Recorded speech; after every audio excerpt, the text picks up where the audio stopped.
Pokoknya ini ngaji wa bi dzikri sholihin tatanazzalur rahmat wa bi dzikri sholihin tatanazzalul barokat. Pokoknya nyebut wong saleh niku dadekno kathah apa berkah. Lah nek wong toreko nyebut wong saleh kan disebut terus Al-Fatihah, disebut terus Al-Fatihah ya siku khase wong toreko napa?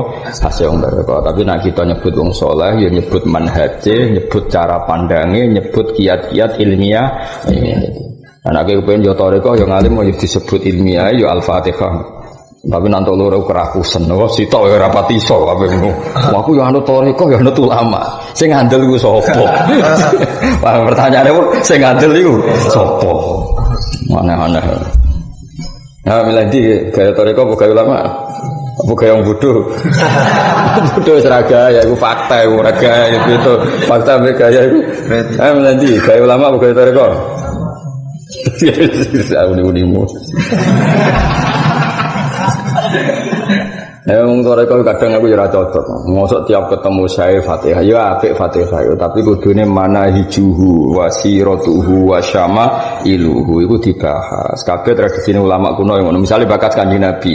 Ora kok sekedar semua yang saya baca ini tak hadiahkan ke Nabi enggak, tapi kita bakas syama iluhu aqwaluhu ahwaluhu sehingga ana uswatun hasanah. Meskipun setelah itu ya kita hadiah Fatihah, tapi kudune sing paling penting adalah asyama'il al-Muhammadiyah. Kados berjanji ya seneng Nabi dibakas syama'ile sehingga ana uswatun hasanah.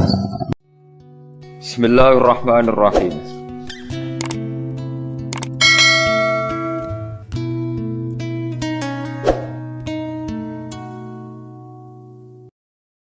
Bismillahirrahmanirrahim.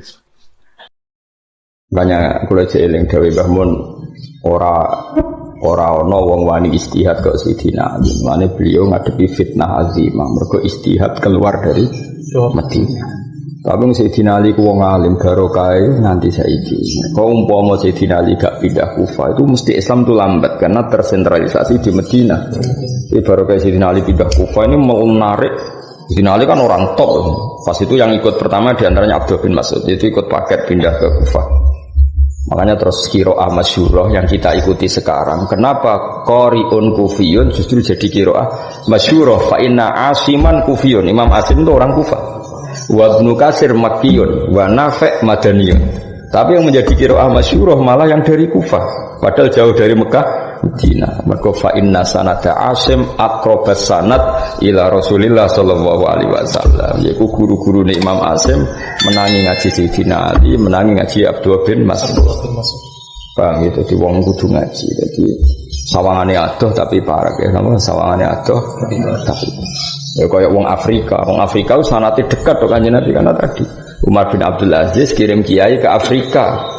Orang yang Madura ning Afrika. Jadi kira-kira sanate wong Afrika mbek Madura tok Kanjeng Nabi parek di. Para wong Afrika, mergo Afrika kiai ini cek benuman Umar bin Abdul Aziz. Umar bin Abdul Aziz tabi'in menang Abu Hurairah menang sahabat. Jadi nek wong Afrika muni yo ta'allamtu hadzal ilma wa qara'tul kitaba wa aqra'ani syaikhi alladhi huwa tilmidu Umar bin Abdul Aziz wa tilmidu sahabat. Tuntas kowe. Wah, tuntas ya. Oh, kalah parek berwiting wireng tapi sanate langsung. Anak gue kan Madura, misalnya wong Jawa kan haddatsani fulan an fulan suwi. Lagi dok Kanjeng Nabi. Ya dadi melane Afrika ke wong alim. Sapa sing ora alim ya wong Sudan, wong Khartoum. So wong alim wong kuwi ahli Sudan sing alim alama. Wah, akeh banget wong Afrika. Mergo Afrika iku ana ilmu iku mulai era Umar bin Abdul Aziz. Jadi hebatnya Sayyid Muhammad, beliau mengenai Allah senang banget bagi kitab. Beliau cerita-cerita sisi sosiologi penyebaran apa ilmu. Di antaranya dimulai ku amaro bitafriqil ulama fil ardh. Ya ana nek ana ning Papua pamit tak sangone Papua. Tapi aku bariku ora mau tak alamat yo. Ceritamu yo. Nak keramat tak diurusi pangeran apa? Nak keramat ben tuntas pisan.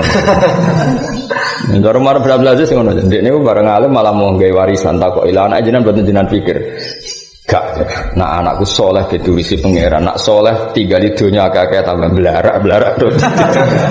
Kula mek santri kula ngono, bas soleh diurusi pangeran, ra soleh ben hukum pangeran ribet. Ijazah barang soleh diurusi pangeran. Jadi sekarang tak wis pancen ngono ora ribet wae awal jawa soleh diurusi pangeran ribet to. Ya amaro bitafriqil ulama. Fantasharul fiqhu wa amma ta'lim wa fi dzalika irtiqaul ilmi ma la yakhfa. Asani amaro bi kitabatil ilmi wa tadwini. Amaro perintah sapa Umar bin Abdul Aziz bi kitabatil ilmi kelan lesin. Soale niki ngaji wa bi dzikri sholihin tatanazzalur rahmat wa bi dzikri sholihin tatanazzalul barakat. Soale nyebut wong saleh niku dadekno kathah napa berkah. Lah nek wong toreko nyebut wong saleh kan disebut terus Al-Fatihah, disebut terus Al-Fatihah ya siku khase wong toreko napa? Khase wong toreko. Tapi nek kita nyebut wong saleh ya nyebut manhaje, nyebut cara pandange, nyebut kiat-kiat ilmiah. Anake kepen yo toreko yo ngalim yo disebut ilmiah yo Al-Fatihah. Tapi nanti loro kerakusan, oh sitok ya rapati iso, apa ngono. Aku yang anut toriko, yang anut ulama. Sing ngandel iku sapa? Pertanyaane pun sing ngandel iku sapa? Aneh-aneh. Nah, milih gaya toriko apa gaya ulama? Apa gaya yang bodoh? Bodoh seragaya, ya iku fakta, iku ragaya itu fakta be gaya iku. Milih gaya ulama apa gaya toriko? Ya uni-unimu. Wong toreko kadang aku ora cocok. Mosok tiap ketemu saya Fatihah, ya apik Fatihah, tapi kudune mana hijuhu wasiratuhu wasyama iluhu iku dibahas. Kabeh tradisi ulama kuno yang ngono. Misale bakas Kanjeng Nabi. Ora kok sekedar semua yang saya baca ini tak hadiahkan ke Nabi enggak, tapi kita bakas syama iluhu aqwaluhu ahwaluhu sehingga ana uswatun. Meskipun setelah itu ya kita hadiah Fatihah, tapi kudune sing paling penting adalah asyama'il al-Muhammadiyah. Terus berjanji ya seneng Nabi dibakas syama'ile sehingga ana uswatun hasanah. Oke ya padha seneng Mbah Mun maca kitab, ora kok seneng Mbah Mun sithik-sithik muridé men Fatihah. Terus nek saya piye? Maksudnya piye nek wis bangun ning swarga santai-santai men mbok hadiah terus lha nek terus bangun ngenes. Cowok awakmu ra mbok pikir aku wis aman. Malah ribet kan? Mestinya seneng guru, seneng kiai itu ya seneng manahidnya, seneng amalnya, seneng sama ilmunya. Sehingga kita harus nyebut saya khasih bangun seneng mulang, khasih bangun lomo. Sehingga anak cucu kita ngerti bangun itu ya plus sama ilmunya apa? Seneng salih lomane, terus sayang ini santri. Nah, Fatihah terus anak putu bukan gar. Mau ngene tok. Pokoke elingku bapak nak Fatihah itu ning Mbah Mun. Lah Mbah Mun sapa mbah pokoke men di Fatihah kan ribet kan? Ya maksud kula ngoten wong toreko ya apik, tapi ya tetep ulama ya apik. Jadi cara kula saiki modern, ya melok toreko. Aku lah seneng suatu saat krungu sampean dadi mursyid ya. Ya tapi kula kok mamang yakin mamang waktu itu mursyid sing piye. Tapi kayak ulama aku ya mamang iki. Serius, terlalu jelas kabeh. Tapi rapopo dunia gini ora jelas biasa wae napa. Yang jelas sinau belajar. Kula jeling di dawuh Mbah Mun terus kula saking hotel nganti Masjid Nabawi kira diado musim haji kan ra dikredit.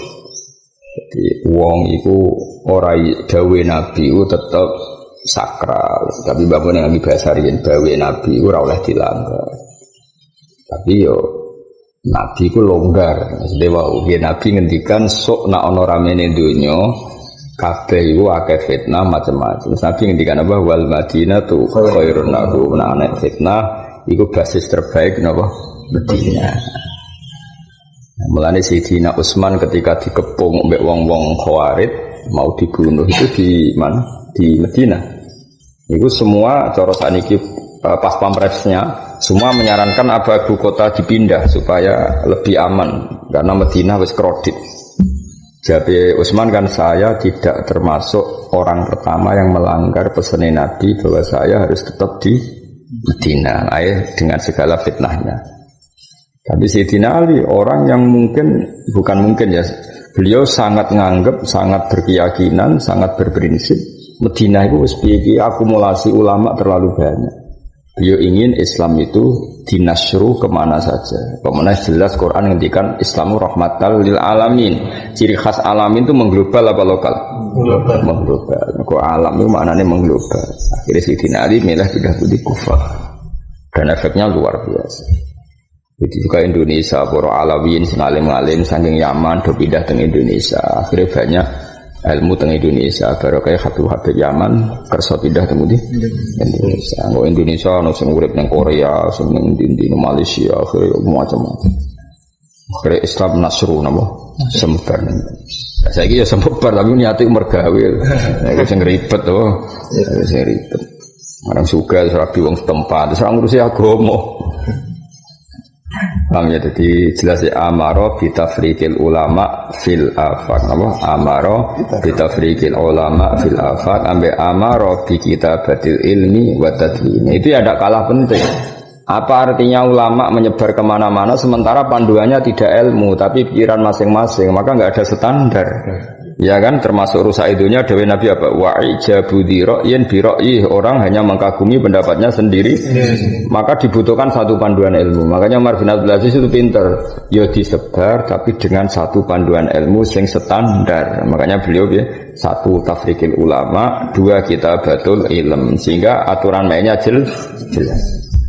Mana kalau sering tuku takrib terjemahan, nak tuku gue kuatah. Tak kirim no santri-santri yang tengene Papua, tengene Budi Korea Selatan. Ben nak ngukumi itu standar. Kadang-kadang mereka wis sibuk kerja karena serah roh mujibatu husni apa wae wis lali.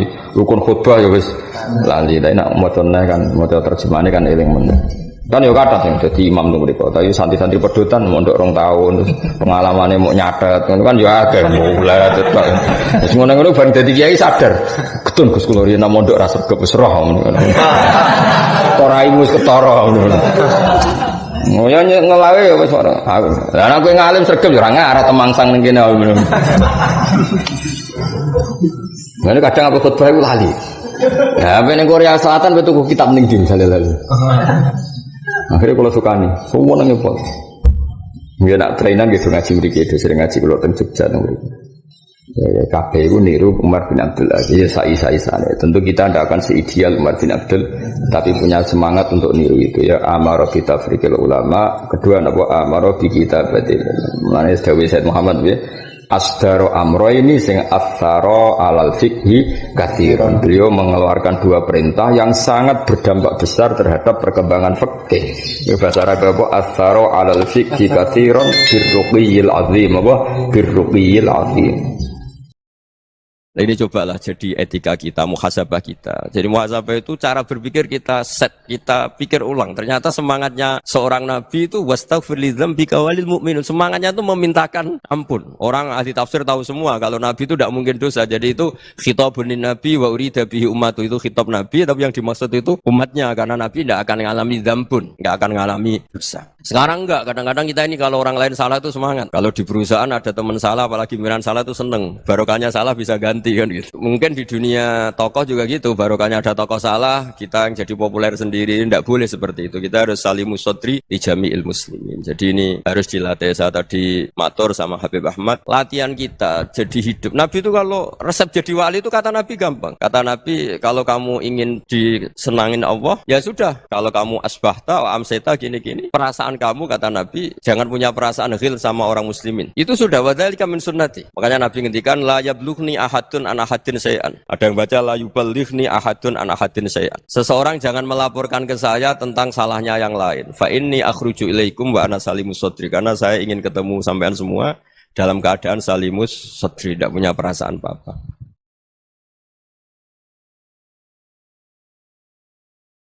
Dalam konteks Indonesia, muhasabah itu sudah jadi perilaku ya.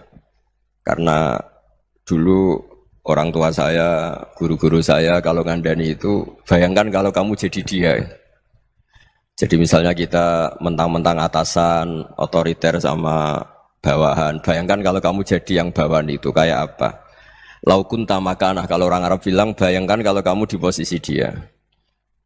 Makanya guyonannya orang-orang Indonesia itu kan orang ngaramkan judi gitu, bareng dikasih tahu. Tapi yang menang anak jenengan, alhamdulillah. Ternyata ngaramkan itu karena ada anaknya. Kalau anaknya yang menang ya seneng. Meskipun itu guyonan, tapi saya punya padanan itu dalam kitab Hikam. Nabi Ibrahim itu Khalilur Rahman, tentu bencinya minta ampun sama yang namanya maksiat. Suatu saat beliau diterbangkan di alam malakut. Itu kalau di Hikam saya halaman 15 juga. Saya masih ingat betul. Mungkin kalau Anda beda halaman karena beda cetakan. Atau enggak punya kitabnya. Atau punya tapi tidak bisa baca. Nah itu jadi berbagai kemungkinan. Atau punya tidak bisa baca tapi dianggap jimat. Atau digo pencitraan, banyak itu kaji-kaji tidak bisa baca kitab, tapi di ruang tamunya kitabnya besar-besar. Pencitraan itu, tapi ya bagus lah, nggak apa-apa untuk syiar. Setelah diterbangkan di alam malakut, diperlihatkan sama Allah, ada orang pezina, ada orang syaribul khomri, ada orang mabuk, ada orang macam-macam. Allah tanya sama Nabi Ibrahim, bagaimana pendapat kamu Ibrahim tentang mereka yang maksiat? Kata Nabi Ibrahim, ya Allah habisi saja mereka, mereka hidup di bumi engkau, makan rezeki engkau, kemudian mereka tidak taat sama engkau. Singkat cerita di fase itu, saya ulang lagi di fase itu, Allah nurutin. Sampai sekian peristiwa, mungkin 3 atau 4. Sudah, setelah sekian tahun Nabi Ibrahim lupa peristiwa itu, kemudian beliau diminta menyembelih anaknya. Ini versi kitab Hikam. Memang versinya banyak tentang kenapa Nabi Ibrahim disuruh menyembelih anaknya. Ketika mau menyembelih anaknya, Nabi Ibrahim ragu. Huwa samratu fuadi. Anak saya ini buah hati saya, kenapa engkau suruh menyembelih? Terus kata Allah, apa kamu tidak ingat ketika kamu saya angkat di alam malakut, kemudian kamu usul bunuh-bunuh, saya tidak mempertimbangkan usul Anda, tapi kenapa sekarang saya merintahkan kamu mikir? Gitu. Terus, ya karena ini anak saya ya Allah. Terus kata Allah, rumang samu wong sumpukon mata ini gak gawean kau sing gawe kowe enak wae usul mata ini. Jadi sebenarnya saya yang bikin, kemudian Anda enak aja usul membunuh. Semenjak itu Nabi Ibrahim itu di eranya itu asfaqun nas, orang paling sayang sama manusia. Karena kadang kita keras itu ya kebetulan itu udah anak kita, ada keluarga kita. Cara orang Jawa itu kan gitu ya, kalau ada perempuan terus macak yang macam-macam pakai sepeda motor cowok terus wah itu luput suwuk semoga-moga gini, tapi setelah dikasih tahu niku ponakane jenengan semoga-moga selamat. Jadi jangan-jangan kemarin ahli ma'asi itu kebetulan itu tidak keluarga kita. Kalau keluarga kita yang pernah salah pada kita, semangat kita mintakan maaf. Jangan-jangan kita didikte hukum sosial gitu. Jadi orang yang salah kebetulan itu orang yang menservis kita. Atau keluarga kita, atau orang dekat kita, jangan-jangan semangat kita mintakan ampun. Tapi kalau sama orang lain, kebetulan musuh kita semangatnya minta itu kena adab. Nah ini yang nggak boleh dalam Islam. Islam mengajarkan niru Rasulullah SAW, Nabi itu rahmatal lil alamin. Bahkan kemarin saya ngaji virtual sama beberapa habaib, ada Habib Ali Al-Jufri dari Mesir, ada Habib Alwi dari Kuitang, ada Habib Nabil Al-Musawa.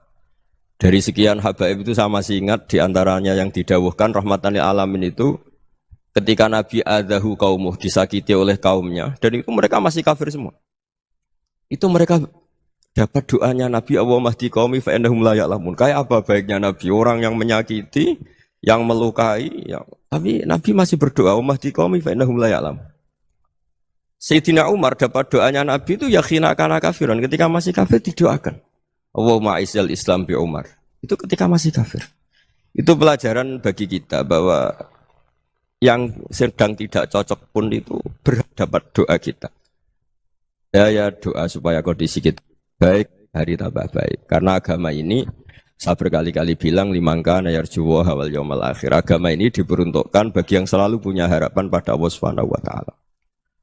Saya cerita muhasabah ini tentang hubungan kita dengan Allah. Di Indonesia itu banyak orang fasik, banyak orang nakal. Ya di mana-mana orang nakal itu ya mayoritas, wa aksaruhum fasikun. Tapi berkahnya harapan. Mungkin saya kira nakal sok benda, mungkin saya kira sholat sok ben sholat, mungkin sekarang belum sakhok, belum dermawan, suatu saat dermawan.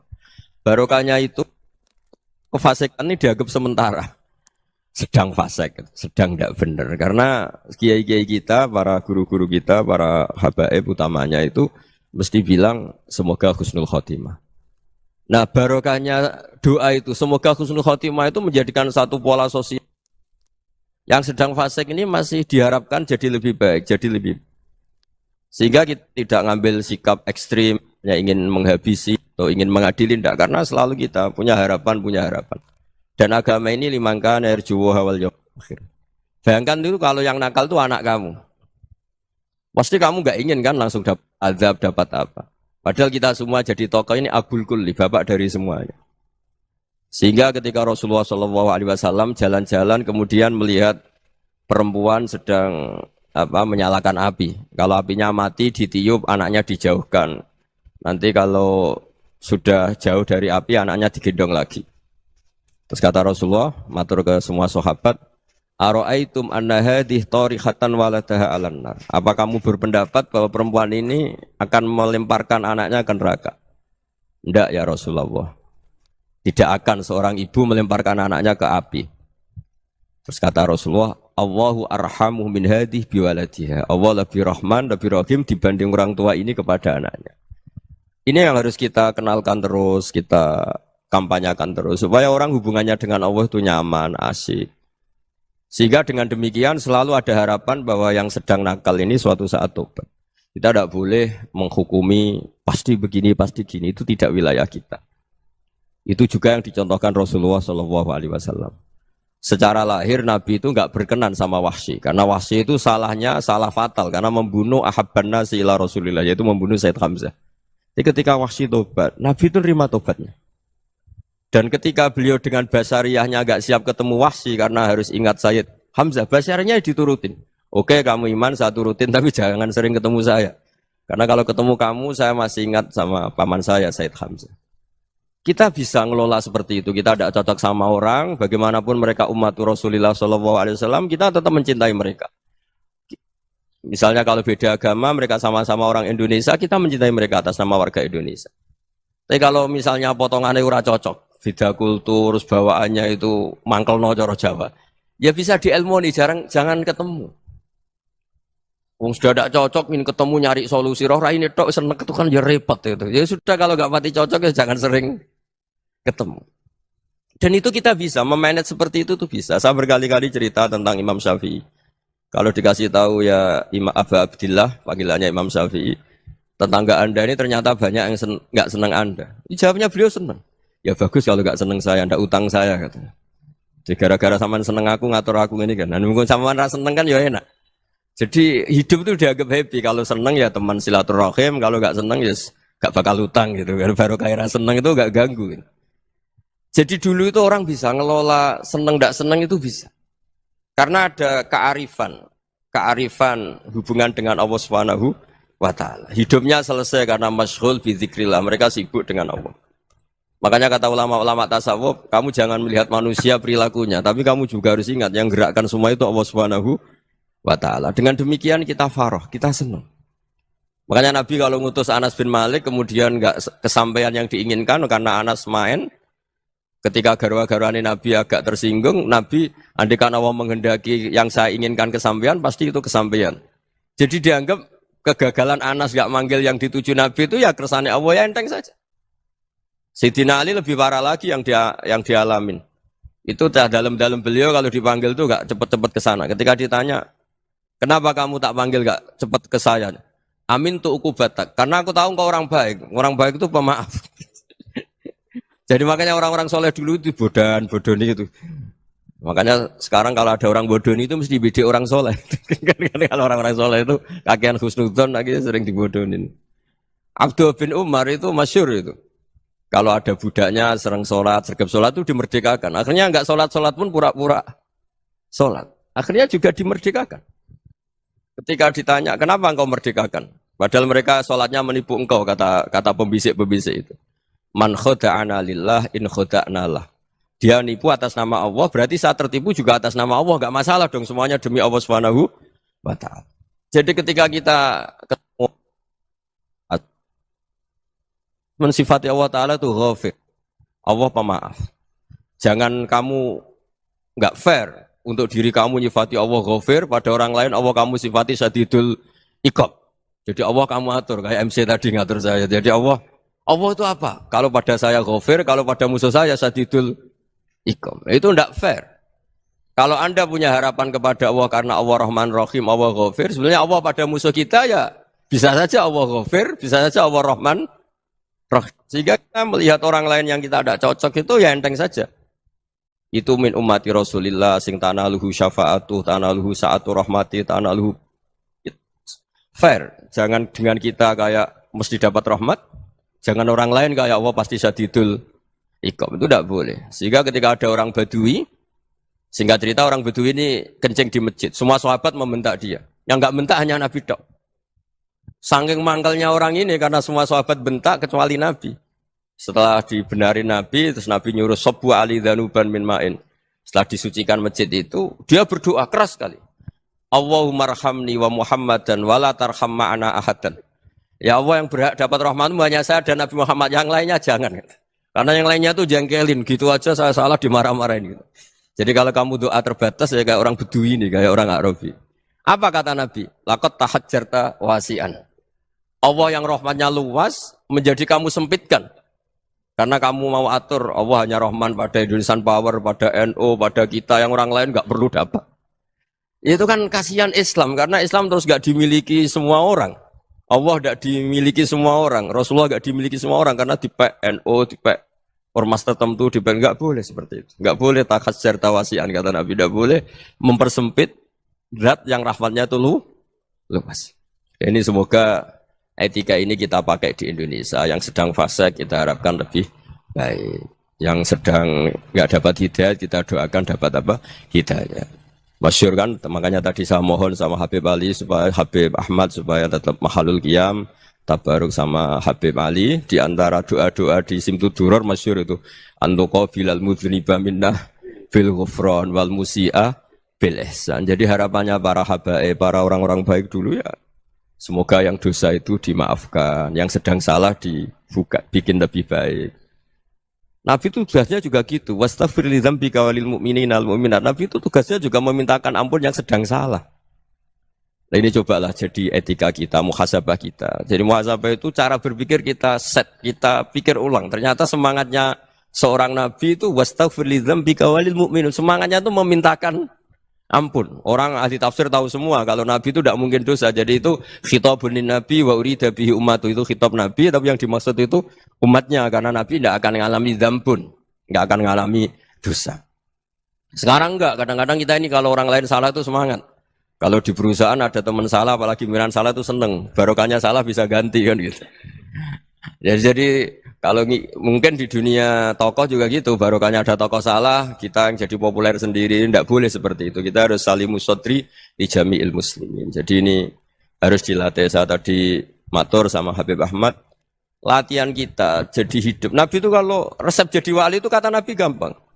Kata Nabi, kalau kamu ingin disenangin Allah, ya sudah.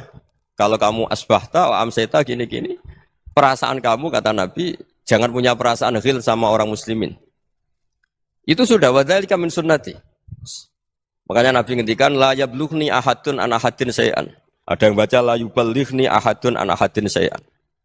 Seseorang jangan melaporkan ke saya tentang salahnya yang lain. Fa inni akhruju ilaikum wa ana salimus sadri. Karena saya ingin ketemu sampean semua dalam keadaan salimus sadri, tidak punya perasaan apa-apa. Karena kalau nurutin pembisik, nurutin informasi itu ya repot, karena orang pasti sepihak. Ada kiai yang top, datang ke kampung-kampung yang desa-desa. Kata yang seneng itu punya akhlak. Wah itu bagus orang besar datang ke kampung-kampung. Kata yang nggak seneng, wah itu jobnya kiai kecil kok diambil. Itu kan ya kasihan. Itu kan sudut pandang. Makanya saya sering bilang, akal kita ini cukup untuk mentasdik Rasulullah SAW. Meskipun perasaan kita kadang orang Jawa itu beda. Saya berkali-kali bilang sama peneliti dari Jogja, kenapa sih Gus para nabi itu kok poligami istrinya banyak? Nabi Dawud katanya itu berapa? Nabi Sulaiman malah jumlahnya agak terbatasin. Nabi Muhammad itu paling sedikit. Saya tanya gini, perempuan itu orang lemah, jadi kalau nolong orang satu gimana baik? Kalau nolong orang dua ya lebih baik, ya sudah kira-kira seperti itu. Paling tidak akal kita masih tahu, kalau orang baik, itu kan mesti baik. Nolong orang satu baik, nolong orang dua ya lebih baik, nolong orang tiga lebih baik. Tapi kalau kamu orang nggak baik, satu saja kamu terlantarin, kamu miskinkan, kamu ya tinggal diukur kan. Kalau orang baik, nambah baik. Tapi kalau orang buruk, tambah buruk. Nah itu akal. Akal kita bisa menganalisis kenapa sih nikah itu ada yang poligami, ada yang enggak. Ya sudah, ukur saja diri kamu. Misalnya kayak saya elek keriting, rabi terus, memperbanyak uang elek, orang perilaku netok, raine dadi elek kabeh gitu. Tapi nak kowe ku ganteng, alim, ganteng, sugih, anake ganteng-ganteng, berhubung kowe saleh ahli swarga kabeh, mertua yo bangga karena karir kamu meyakinkan, ini mertua kamu aja gak bangga mau nambah. Ipar gak bangga, mertua gak bangga, desa kamu yang kamu wayai juga gak. Beda dengan Nabi ketika nikah Juwairiyah itu. Itu enggak ada pernikahan sebarokah Nabi dengan juara itu Azharu Rasulillah. Di situ habis perang banyak tawanan gara-gara jadi besanya Nabi langsung dibebaskan semua karena Azharu Rasulillah. Sekarang besanya Kanjeng Nabi. Dulu Abu Sufyan mangkalnya bukan main sama Nabi. Gara-gara putrinya dinikah terus langsung jadi. Kalau kamu kan enggak, nikah satu, nikah lagi. Satu kampung musuhi kamu. Karena istri pertama ya cemburu, yang kedua agak bangga. Wah itu selesai itu. Di dunia wal akhirah. Maksud saya, nganalisis Islam itu harus pakai akal. Dan akal yang dipakai, ini saya bawa ke kitab Ihya, adalah pikiran-pikiran para ulama. Makanya ketika Imam Ghazali ketika ditanya, fakaifa bi muslimin fasikin, asawwaha fi jami'i amri. Kalau kalian ketemu orang fasik, orang Islam tapi fasik, perilakunya enggak ada yang benar. Kata Imam Ghazali jawabnya lucu, aneh. Ma min muslimin illa wa islamuhu ta'ah. Tidak ada orang Islam kecuali dia mau Islam. Membenarkan Allah dan Rasul itu sudah taatnya dia. Kok kamu tidak bisa melihat taatnya dia? Dia pikirannya kan ini pemabuk, ini tukang apa. Tapi kata Imam Ghazali, sebenarnya kamu masih bisa berpikir positif. Ma min muslimin illa wa islamuhu ta'ah. Tidak ada seseorang Islam ketika dia milih Islam itu pasti ada taatnya, yaitu tasdik pada Allah dan tasdik kepada Rasulullah SAW. Jadi dengan pola seperti itu, maka di antara guru-guru kita yang modern ya di era Mbah Maimun, di sini ada Habib Ahmad. Habib Salim syair yang sering dibaca beliau adalah ada orang munajat sama Allah, ini cerita munajat. Itu orang itu ngendikan gini. Ana mutnibun, ana mukhtiun, ana asi. Huwa rahimun, huwa ghafirun, huwa afi. Ya Allah, saya mukhti, saya orang yang salah. Ana mutnib, saya orang yang dosa. Ana asin, saya sering maksiat. Tapi engkau ya Allah, engkau ghafir, pemaaf. Engkau rahim, maha pengasih. Engkau afin, yang mudah memaafkan.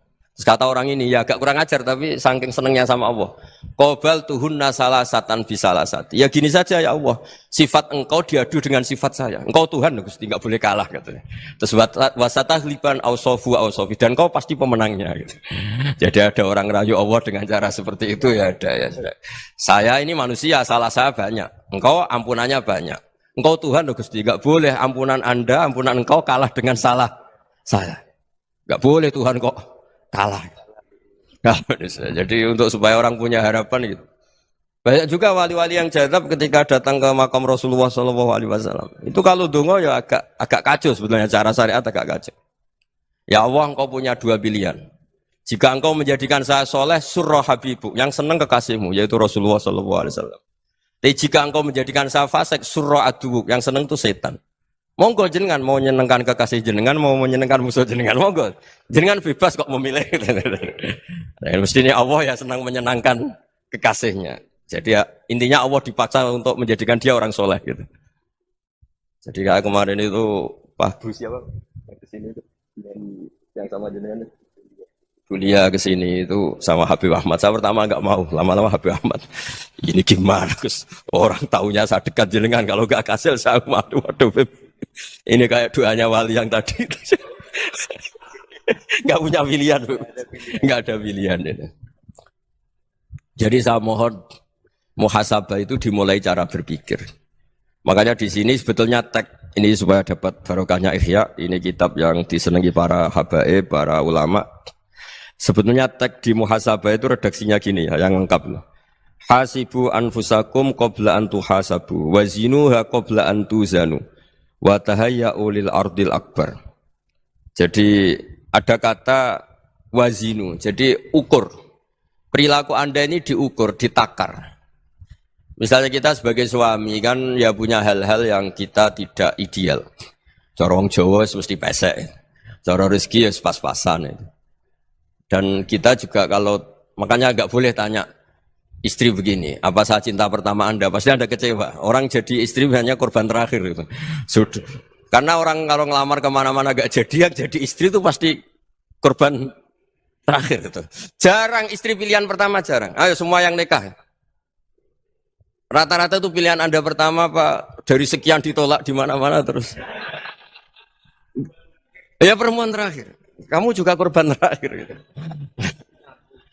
Itu wali-wali dulu kalau ngandani kita itu sederhana. Antal ini masyhur diceritakan Habib Zain bin Semit dalam kitab Al-Manhajus Sawi. anta lam tajid min nafsika kullama turid. Fa kaifa turidu min ghairika kullama turid. Kamu yang ingin ideal saja, kamu tidak menemukan pada diri kamu untuk menjadi ideal. Kamu kan ingin ganteng, ingin punya uang banyak, ingin perilaku Anda sempurna. Anda saja yang punya keinginan tidak bisa mewujudkan keinginan Anda sendiri. Fa kaifa turidu min ghairika ma turid. Jadi anta lam tajid min nafsika kullama turid. Fa kaifa turidu min ghairika kullama turid. Kamu yang punya keinginan saja. Misalnya saya ingin punya uang banyak, perilaku saya selalu benar, enggak pernah salah. Loh, saya yang ingin saja dengan diri saya, enggak bisa untuk benar terus. Kok kamu berharap orang lain selalu benar? Jadi anta lam tajid, ya sama. Kalau kamu menuntut istri kamu itu ramah, neriman, apa kamu neriman sama wajah istri Anda gitu? Engko yo pola ning dindi jajaki sana jajaki sini, kamu sendiri ndak kona apa. Jadi itu nasihat yang luar biasa. Anta lam tajid min nafsika kullama turid, fa kaifa turidu min ghairika kullama turid. Kamu mau menghormati semua orang, ndak mau kan? Kemudian Anda berharap semua orang menghormati kamu. Kamu tidak ingin kan orang lain semua menghujat kamu. Sementara kamu enak aja menghujat orang lain. Makanya Rasulullah SAW ini luar biasa ketika bikin kaidah sosial. Apa la yu'minu ahadukum hatta yuhibba li akhihi ma yuhibbu li nafsihi. Jadi kalau ukuran iman itu sederhana. Kalau sesuatu itu baik, nyaman bagi Anda, ya bayangkan itu pada teman Anda. Misalnya Anda bangun tidur sudah acak-acakan, nggak punya uang, utang jatuh tempo, kan nggak ingin ketemu orang. Ya kamu jangan bertamu ke jenis ini karena dengan kamu yang alami juga gak siap ketemu orang. Makanya ada Habib Alim itu dilapuri sama seseorang. Beb, dulu teman saya itu ketika saya kaya itu sering main ke saya. Setelah saya miskin, mereka tidak main ke saya. Kata Habib itu bagus, sunnah begitu itu bagus. Coba kalau kamu dulu kaya, teman kamu main kan kamu gaya. Di rumah ada makanan, bisa hormat tamu. Setelah kamu miskin jadi buruh manol di pasar atau buruh bikin boto, teman kamu datang, malu enggak kamu? Mendingan gak datang itu. Akhirnya baru, oh ya alhamdulillah kalau gitu. Loh ya kan dulu teman kita datang, kita ada Alphard, istri cantik, rumah bagus. Lah kita miskin, buruhnya orang pas dibentak-bentak, teman kamu udah datang. Milih datang kamu enggak kalau setelah kamu jatuh? Enggak kan? Jadi barokahnya ilmu itu terus. Ya, tapi kadang-kadang orang wah setelah saya miskin teman-teman enggak kasih ke sini. Ya kalau kamu sudah jatuh, teman-teman kamu situ jadi tontonan. Ya mulai sekarang cara berpikir itu dirubah. Dulu yang namanya kiai itu kalau diundang orang itu ya agak-agak senang. Semenjak saya itu agak rubah. Mengundang kiai, ngatur kiai itu tak haram-haramkan ya ada lumayan lah sekarang itu sudah mulai agak beretika. Dulu itu ngundang tuh tanggalnya ditentukan, jamnya ditentukan. Enggak mikir apa kiai saat itu nganggur, enggak. Punya wadifah, enggak. Dia milih tanggal yang dia nganggur, enggak mikir masa itu kiainya nganggur apa. Enggak. Ya saya hanya cerita aja, kamu tersinggung ya monggo, boten ya monggo itu kan. Jadi saya mohonlah supaya tadi saya juga matur ke Habib Ahmad. Jadi untuk orang merasa ikut sunnah Rasul itu gampang sekali kata Sayyid Muhammad. Dulu Nabi berpakaian ala daerahnya. Kalau mikot ya pakai mikotu baladi. Karena Nabi orang Madinah dan beliau berdomisili di Madinah ya misalnya mikotnya dari Bir Ali misalnya. Tapi kalau Anda orang kawasan Tanim mau umrah ya dari Tanim. Misalnya kawasan Jirona ya dari Jirona. Artinya apa? Kamu ngambil mikot karena Nabi mikot misalnya dari Bir Ali. Bukan berarti kamu harus seperti Nabi di Bir Ali. Kamu orang Mekah, misalnya kamu orang Tanim. Orang dia harus dari mikot itu apa? Baladi. Sama, makanya di fikih-fikih itu kalau tahnik anak, Nabi orang Arab, halawiyatnya kurma ya kurma. Kalau orang Jawa sedegan, semua podo-podo. Ya podo-podo manis. Jadi ini tabaruk sama Sayyid Muhammad, ini ada murid beliau, Habib Ahmad, sahabatnya. Supaya orang itu merasa ikut Nabi itu gampang sekali. Ini sahabatnya di halaman tadi disaksikan Habib Ahmad 433 di kitab apa begini? Manhajus Salaf fi Fahmin Nusus. Itu kata Sayyid Muhammad, wa kanat sunnatu Rasulillah annahu yat'amu ma yajiduhu fi ardi wa yalbasu ma yajidu wa yarkabu ma yajidu mimma abahu wa ta'ala. Faman istamala ma yajidu fi ardi fa huwa al-muttabi' lis-sunnah. Kama annahu hajjal baita min madinati. Faman hajjal baita min madinati nafsihi fa huwa al-muttabi' lis-sunnah. Wa illam takun hadhil madinatu tilka. Jadi intinya misalnya Nabi dulu itu ngasih sedekah kepada fakir miskin ya pakai dinar, dirham. Ya kalau orang misalnya sedekah pakai rupiah ya sudah ikut sunnah Nabi. Jangan, lu Nabi pakai dinar loh, kamu kok pakai rupiah. Dulu dinarnya Nabi udah ada tulisannya Bank Indonesia, kamu kok ada tulisannya Bank. Ya tidak ada seperti itu. Ya jadi misalnya Nabi sedekah pakai tamar atau pakai al-aqid, ya kita pakai beras, pakai apa. Supaya orang tuh bahwa Rasulullah itu milik kafatal linnas, milik semuanya. Sehingga merasa ikut sunnah Nabi itu ya semuanya. Makanya dulu Mbah Mun kalau motivasi saya supaya bombong, kalau orang Jawa bilang bombong. Wong Jawa itu mesti ono wong alim. Beliau menyontohkan mas itu Mbah Fadol, Senori, Mbah Ihsan Jambes. Itu bisa ngarang-ngarang kitab luar biasa. Padahal beliau bukan orang Arab. Imam Sibawa itu orang Persia. Imam Ghazali orang Tus itu juga ikut Persia.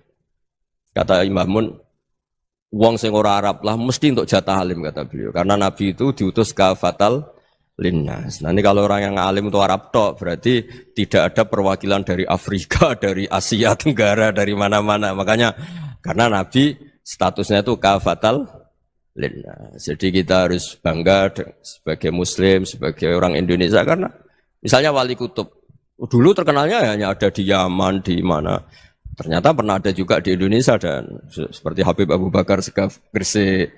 Jadi ya artinya kan tetap orang Indonesia meskipun beliau zuriyah Rasul kan ya sudah orang apa? Orang Indonesia. Zuriyahnya Habib Ali Simtuduror sekarang di Solo. Jadi Indonesia juga dapat alawin banyak dari Sadatin al-Alawin juga banyak. Jadi saya mohon barokahnya ngaji seperti ini melihat orang lain tuh gampang. Bayangkan tuh kalau anak kamu. Makanya Nabi nanti kalau nggak percaya lihat di Hikam nomor 15 di kitab saya itu. Di situ dijelaskan oleh Hikam. Jangan-jangan semangat Anda pada orang yang maksiat, pada orang yang keliru supaya dihukum itu karena kebetulan itu udah anak Anda, itu udah keluarga Anda. Coba kalau itu keluarga. Makanya kalau saya guyonan di Jogja itu ada pembantu mecahkan piring terus dimarahi majikannya. Saya mesti guyon gitu. Pasti itu pembantunya tidak cantik. Kok bisa, Gus? Andai kan cantik dan kamu senang mecahno piring satu, piring 1000 ora iso ngamuk kowe. Ternyata ngamuknya itu karena mecahkan piring apa karena plus tidak cantik. Coba jawab para lelaki ini. Kamu marah sama orang maksiat tuh karena maksiat karena plus itu udah anak Anda. Bayangkan kalau itu anak Anda. Itu hebatnya Rasulullah SAW. Karena kita yang salah pun kadung umatnya, Nabi tetap ngasih fasilitas syafaati li ahlil kabair min ummati. Kayak apa baiknya Nabi? Tidak ikut maksiat tapi ikut fasilitasi ngasih syafaat. Loh kalau li ahlil ibadah kan wajar. Nabi ketika ini syafaati li ahlil kabair min ummati. Ya karena tadi logika yang dibangun Rasulullah itu logika yang luar biasa. Kita semangat orang lain kena hukuman itu karena kita tidak punya ra'fah, tidak punya rahmah. Coba kalau Rasulullah yang bil mu'minina ra'ufur rahim, semangatnya itu mendoakan supaya tobat, mendoakan diampuni. Dan itu juga yang diperintahkan oleh Allah Subhanahu wa taala, wastaghfir li dzambika walil mu'minina wal mu'minat. Ya semoga barokahnya ngaji ini, barokahnya Habib Ahmad, barokahnya Maulid Simtuduror, barokahnya semua kitab madaih Tibak Berjanji semuanya, barokahnya Ikhya, barokahnya Said Muhammad, barokahnya guru kita semua, Mbah Maimun, bapak saya. Kita ini ngikuti manhaj, ya, ngikuti apa? Manhaj. Saya sering didhawuhi Mbah Mun, kenapa ihdinas siratal mustaqim bukan siratoka? Bukan jalan engkau ya Allah. Karena Allah itu enggak bisa kamu tiru. Allah itu tidak tidur, tidak makan, tidak kesel, tidak capek. Yang bisa ditiru itu siratal ladzina an'amta alaihim. Yang bisa ditiru manusia ya niru manusia. Karena Allah itu tidak bisa ditiru. Makanya ihdinas siratal mustaqim siratal ladzina. Dan niru siapa? Niru guru-guru kita. Termasuk niru cara pandang. Jadi misalnya ada orang awam di rumah itu hanya delok reng, delok tikus liwat, itu kan kayak nganggur. Kok ora tahajud malah mendelok reng. Melihatnya jangan gitu. Huwa tarokal ma'asiyah. Dia di rumahnya tidak dugem, tidak kemana-mana. Dia berarti malam itu tarkul ma'asi. Tidak nyopet, tidak garong, tidak ke tempat maksiat. Susahnya apa sih husnudzon? Jadi jangan lihat huwa tarkut tahajud, huwa tarokat tahajud, wa taroka qiyamal lail. Oke ya, namanya orang begitu ya tidak tahajud, tidak qiyamul lail. Tapi susahnya apa sih kamu bilang huwa tarokal ma'asiyah, dia juga meninggalkan maksiat dan tarkul maksiat itu ibadah. Supaya orang tuh gampang lah husnudzan sama orang muslim. Ini orang mukmin, orang yang luar biasa. Di mata Allah itu orang yang luar biasa. Kayak tadi Imam Ghazali, kalau saya ketemu orang muslim kemudian dia tidak pernah baik, gimana? Kata Imam Ghazali, ma min muslimin illa wa islamuhu ta'ah. Tidak ada orang Islam ketika dia mentasdikkan Allah dan Rasulullah berarti dia juga punya taat. Ya ini latihan saja. Sing iso nglakoni Habib Ahmad kula namung cerita mawon. Kula cerita secara akademik. Saya punya kitab, saya baca dan alhamdulillah kita paham barokahnya para guru dan supaya terbiasalah. Sebaik-baiknya ibadah husnudzon billah wa husnudzon bil mu'minin. Soal tidak cocok ya diilmoni tadi ya, namanya enggak cocok ya jangan sering ketemu. Seperti Rasulullah SAW, beliau karena sangat mencintai Sayyid Hamzah, ketemu orang yang pernah begitu sama Sayyid Hamzah ya beliau secara basyariah tidak siap. Tapi beliau secara cara bahasa sekarang, secara profesional kalau beliau seorang nabi dan harus menerima tobatnya siapapun ya diterima. Saya meskipun dengan A, B gak cocok karena dia begini-begini sama saya, tapi saya ingat dia sholat, dia baca sholawat, dia mencintai Rasulullah. Ya kita hormat. Ya soal gak cocok ya di manage tadi ya. Zurhiban tasdadhuban. Kalau gak pati cocok ya jangan sering ketemu bawaannya enak nanti. Ya semuanya itu diilmoni lah.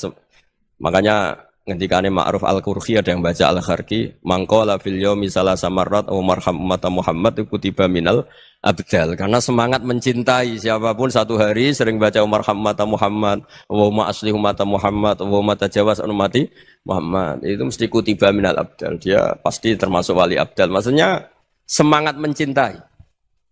Ya dilatih lah. Misalnya Indonesia Power atau PLN. Andai kan tidak ada PLN itu kayak apa? Orang nggak bisa ngaji, tidak bisa aktivitas, ya barokahnya ada PLN, barokahnya jasanya. Kita sadar, tidak semua kebaikan kita ini memenuhi keinginan orang banyak. Orang banyak ingin listrik, ingin saluran apa, dan itu kadang yang mewujudkan orang lain atau kelompok lain. Ya karena itu manfaat ke orang lain ya kita doakan. Karena khairunas anfa'uhum linnas. Sehingga kita terbiasalah ngakui orang lain. Seperti semangatnya Rasulullah SAW, semuanya itu didoakan, semuanya diinginkan kebaikannya. Bahkan Nabi gak putus asa sampai di akhirat. Ketika Nabi lain sudah putus asa karena sudah akhirat, sampai dimintai syafaat semuanya bilang nafsi, nafsi. Karena merasa semuanya enggak punya nyali di depan Allah. Karena ini sudah akhirat, sudah finish. Tapi apa Rasulullah? Analah. Ya sudah, saya sanggup mensyafaati kalian. Terus kata Nabi, fa'atiyal arsya. Saya mendatangi aras, fa'akhiru lahu sajidan, saya sujud.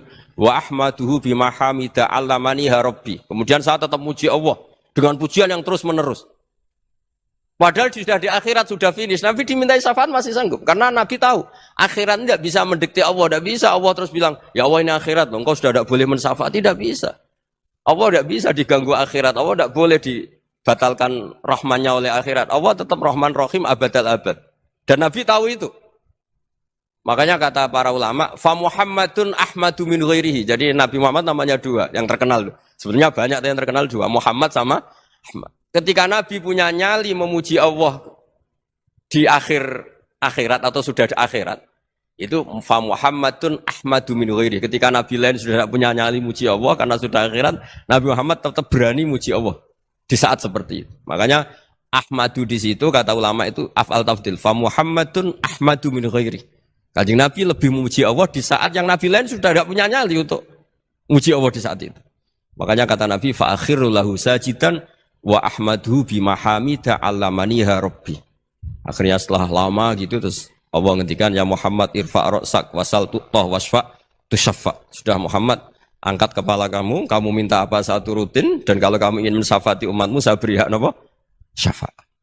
Nah, semoga semangat itu juga menjadikan kita munajat bahwa rahmat Allah tidak terbatas, harapan juga tidak terbatas. Mungkin yang sedang nakal ya kita katakan sedang. Jangan terus kamu pastikan wah ini mesti suul khotimah, mesti tidak orang baik. Tidak, agama ini limangkan yarjuwa wal yaumal akhir, selalu bagi yang punya harapan. Ya, mugi-mugi dapat barokah semua. Mantu dengan kata wassalamualaikum warahmatullahi wabarakatuh. Dalam konteks Indonesia muhasabah itu sudah jadi perilaku ya. Karena dulu orang tua saya, guru-guru saya kalau ngandani itu bayangkan kalau kamu jadi dia ya. Jadi misalnya kita mentang-mentang atasan, otoriter sama bawahan. Bayangkan kalau kamu jadi yang bawahan itu kayak apa? Laukun tamakanah, kalau orang Arab bilang, bayangkan kalau kamu di posisi dia. Makanya guyonannya orang-orang Indonesia itu kan orang ngaramkan judi gitu, bareng dikasih tahu. Tapi yang menang anak jenengan, alhamdulillah. Ternyata ngaramkan itu karena ada anaknya. Kalau anaknya yang menang ya seneng. Meskipun itu guyonan, tapi saya punya padanan itu dalam kitab Hikam. Nabi Ibrahim itu Khalilur Rahman, tentu bencinya minta ampun sama yang namanya maksiat. Suatu saat beliau diterbangkan di alam malakut. Itu kalau di Hikam saya halaman 15 juga. Saya masih ingat betul. Mungkin kalau Anda beda halaman karena beda cetakan. Atau enggak punya kitabnya. Atau punya tapi tidak bisa baca. Nah itu jadi berbagai kemungkinan. Atau punya tidak bisa baca tapi dianggap jimat. Atau digo pencitraan. Banyak itu kaji-kaji tidak bisa baca kitab tapi di ruang tamunya kitabnya besar-besar.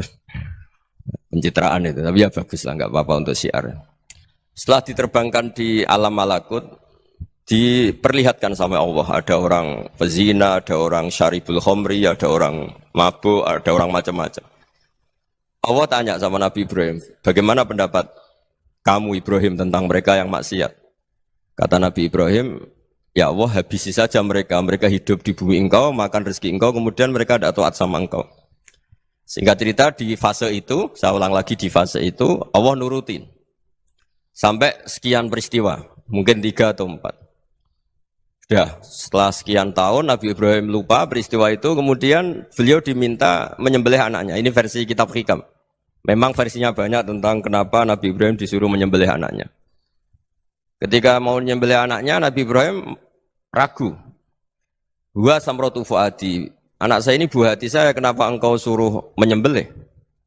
Terus kata Allah, apa kamu tidak ingat ketika kamu saya angkat di alam malakut, kemudian kamu usul bunuh-bunuh, saya tidak mempertimbangkan usul Anda, tapi kenapa sekarang saya merintahkan kamu mikir? Gitu. Terus, ya karena ini anak saya ya Allah. Terus kata Allah, rumang samu wong sing bukan mata ini gak gawean kau sing gawe kowe enak wae usul mata ini. Jadi sebenarnya saya yang bikin, kemudian Anda enak aja usul membunuh. Semenjak itu Nabi Ibrahim itu di eranya itu asfaqun nas, orang paling sayang sama manusia. Karena kadang kita keras itu ya kebetulan itu udah anak kita, ada keluarga kita. Cara orang Jawa itu kan gitu ya, kalau ada perempuan terus macak yang macam-macam pakai sepeda motor cowok terus wah itu luput suwo, semoga-moga gini. Tapi setelah dikasih tahu, niku ponakane jenengan, semoga-moga selamat. Jadi jangan-jangan kemarin ahli ma'asi itu kebetulan itu tidak keluarga kita. Kalau keluarga kita yang pernah salah pada kita, semangat kita mintakan maaf. Jangan-jangan kita didikte hukum sosial gitu. Jadi orang yang salah, kebetulan itu orang yang menservis kita. Atau keluarga kita, atau orang dekat kita. Jangan-jangan semangat kita mintakan ampun. Tapi kalau sama orang lain, kebetulan musuh kita semangatnya minta itu kena adab. Nah ini yang nggak boleh dalam Islam. Islam mengajarkan niru Rasulullah SAW, Nabi itu rahmatal lil alamin. Bahkan kemarin saya ngaji virtual sama beberapa habaib, ada Habib Ali Al-Jufri dari Mesir, ada Habib Alwi dari Kuitang, ada Habib Nabil Al-Musawa. Dari sekian habaib itu saya masih ingat diantaranya yang didawuhkan rahmatan lil alamin itu ketika Nabi adahu kaumuh, disakiti oleh kaumnya, dan itu mereka masih kafir semua. Itu mereka dapat doanya Nabi, Allah mahdi qaumi fa innahum la ya'lamun. Kayak apa baiknya Nabi, orang yang menyakiti, yang melukai, tapi Nabi masih berdoa, Allah mahdi qaumi fa innahum la ya'lamun. Sayyidina Umar dapat doanya Nabi itu yakhina kana kafiran, ketika masih kafir didoakan. Allahumma aizzal Islam bi Umar. Itu ketika masih kafir. Itu pelajaran bagi kita bahwa yang sedang tidak cocok pun itu berdapat doa kita. Ya doa supaya kondisi kita baik, hari tambah baik. Karena agama ini, saya berkali-kali bilang, limangka nayarjuwa hawal yawmal akhir. Agama ini diperuntukkan bagi yang selalu punya harapan pada Allah Subhanahu wa Ta'ala. Saya cerita muhasabah ini tentang hubungan kita dengan Allah. Di Indonesia itu banyak orang fasik, banyak orang nakal. Ya di mana-mana orang nakal itu ya mayoritas, wa aksaruhum fasikun. Tapi berkahnya harapan. Mungkin saya kira nakal sok benda, mungkin saya kira sholat sok ben sholat, mungkin sekarang belum sakhok, belum dermawan, suatu saat dermawan.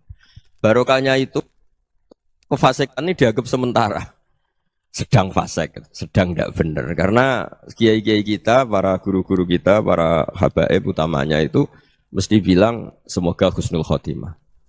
Nah barokahnya doa itu, semoga husnul khotimah itu menjadikan satu pola sosial. Yang sedang fasik ini masih diharapkan jadi lebih baik, jadi lebih. Sehingga kita tidak ngambil sikap ekstrim yang ingin menghabisi atau ingin mengadili, tidak, karena selalu kita punya harapan.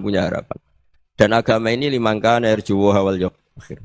Bayangkan itu kalau yang nakal itu anak kamu, pasti kamu nggak ingin kan langsung dapat azab, dapat apa. Padahal kita semua jadi tokoh ini abul kulli, bapak dari semuanya.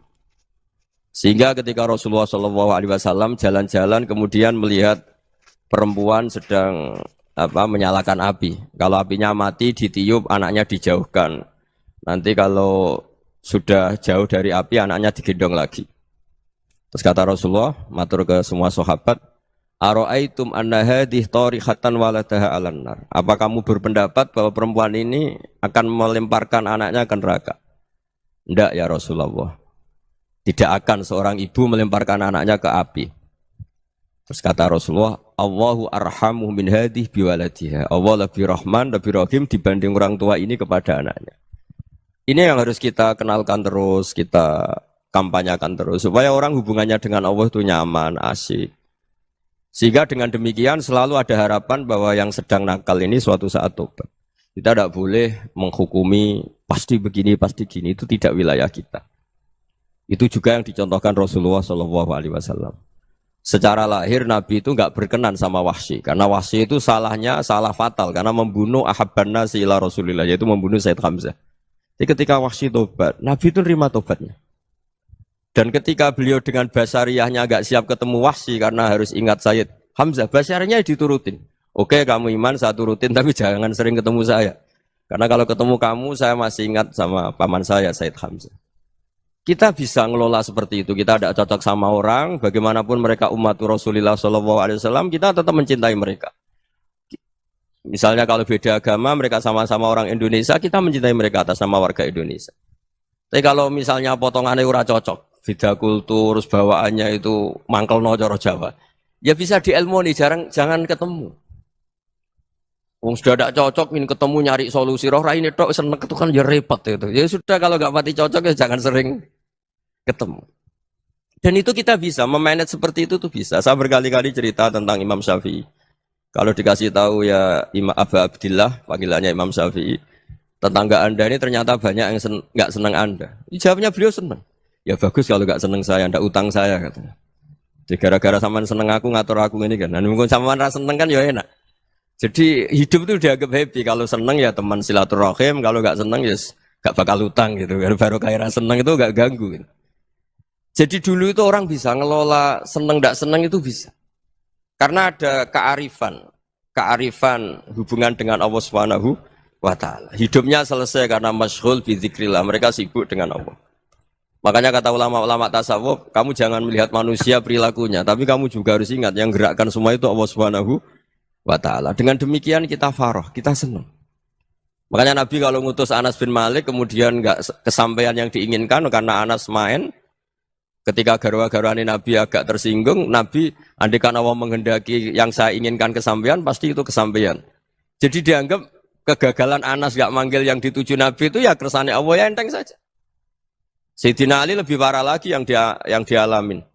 Itu dalam beliau kalau dipanggil itu gak cepet-cepet ke sana. Ketika ditanya, kenapa kamu tak panggil gak cepet ke saya? Amin tu ukubatak. Karena aku tahu engkau orang baik. Orang baik itu pemaaf. Jadi makanya orang-orang soleh dulu itu bodoni itu.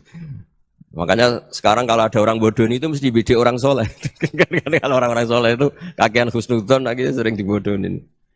Abdullah bin Umar itu masyhur itu. Kalau ada budaknya sering sholat, sergap sholat itu dimerdekakan. Akhirnya enggak sholat pun pura-pura sholat. Akhirnya juga dimerdekakan. Ketika ditanya, kenapa engkau merdekakan? Padahal mereka sholatnya menipu engkau, kata pembisik-pembisik itu.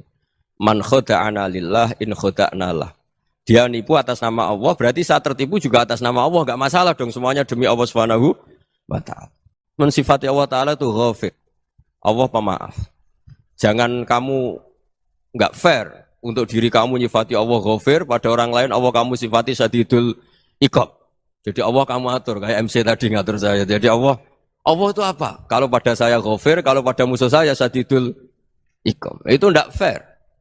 Kalau Anda punya harapan kepada Allah karena Allah Rahman Rahim, Allah ghafir, sebenarnya Allah pada musuh kita ya bisa saja Allah ghafir, bisa saja Allah Rahman Rahim. Sehingga kita melihat orang lain yang kita tidak cocok itu ya enteng saja.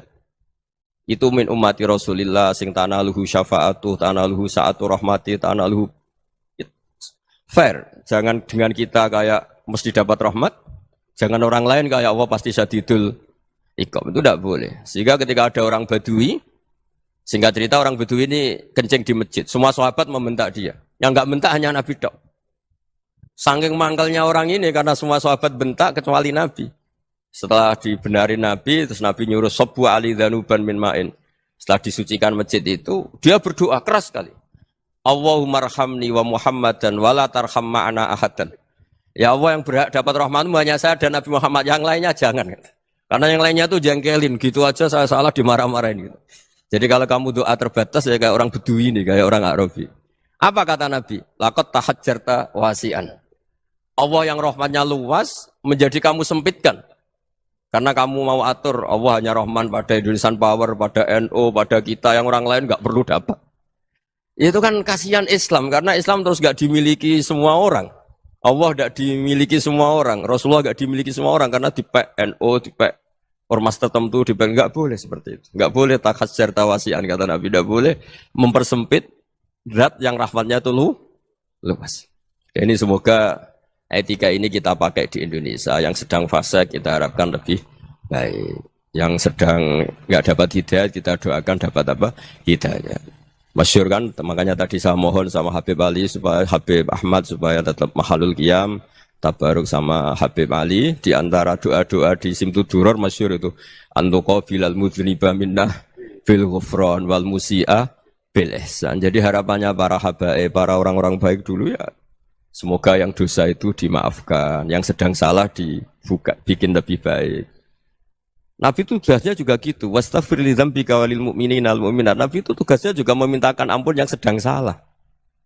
Nah, ini cobalah jadi etika kita, muhasabah kita. Jadi muhasabah itu cara berpikir kita set, kita pikir ulang. Ternyata semangatnya seorang nabi itu wastaghfir li dzambika walil mu'minun. Semangatnya itu memintakan ampun. Orang ahli tafsir tahu semua kalau Nabi itu tidak mungkin dosa. Jadi itu khitabun Nabi wa urida bihi ummatu, itu khitab Nabi, tapi yang dimaksud itu umatnya karena Nabi tidak akan mengalami dzambun, tidak akan mengalami dosa.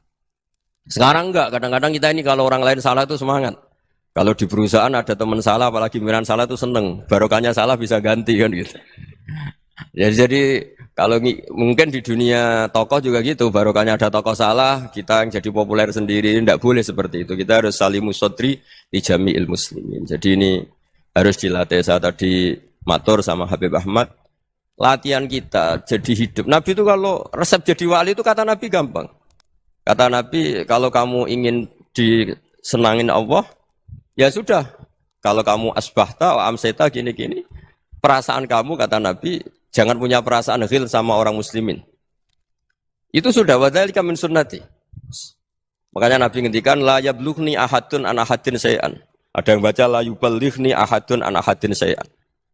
Seseorang jangan melaporkan ke saya tentang salahnya yang lain. Fa inni akhruju ilaikum wa ana salimus sadri. Karena saya ingin ketemu sampean semua dalam keadaan salimus sadri, tidak punya perasaan apa-apa.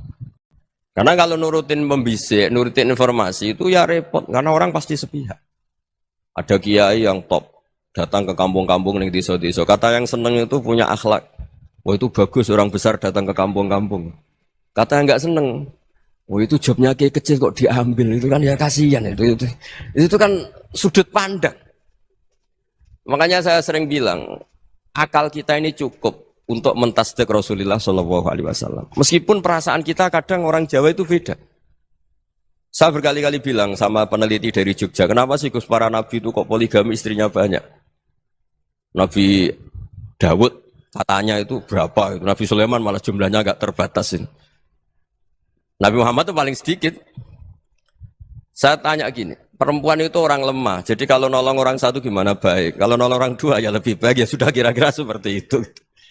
Paling tidak akal kita masih tahu kalau orang baik, itu kan mesti baik. Nolong orang satu baik, nolong orang dua ya lebih baik, nolong orang tiga lebih baik. Tapi kalau kamu orang nggak baik, satu saja kamu terlantarin, kamu miskinkan, kamu ya tinggal ukur kan. Kalau orang baik, nambah baik. Tapi kalau orang buruk, tambah buruk.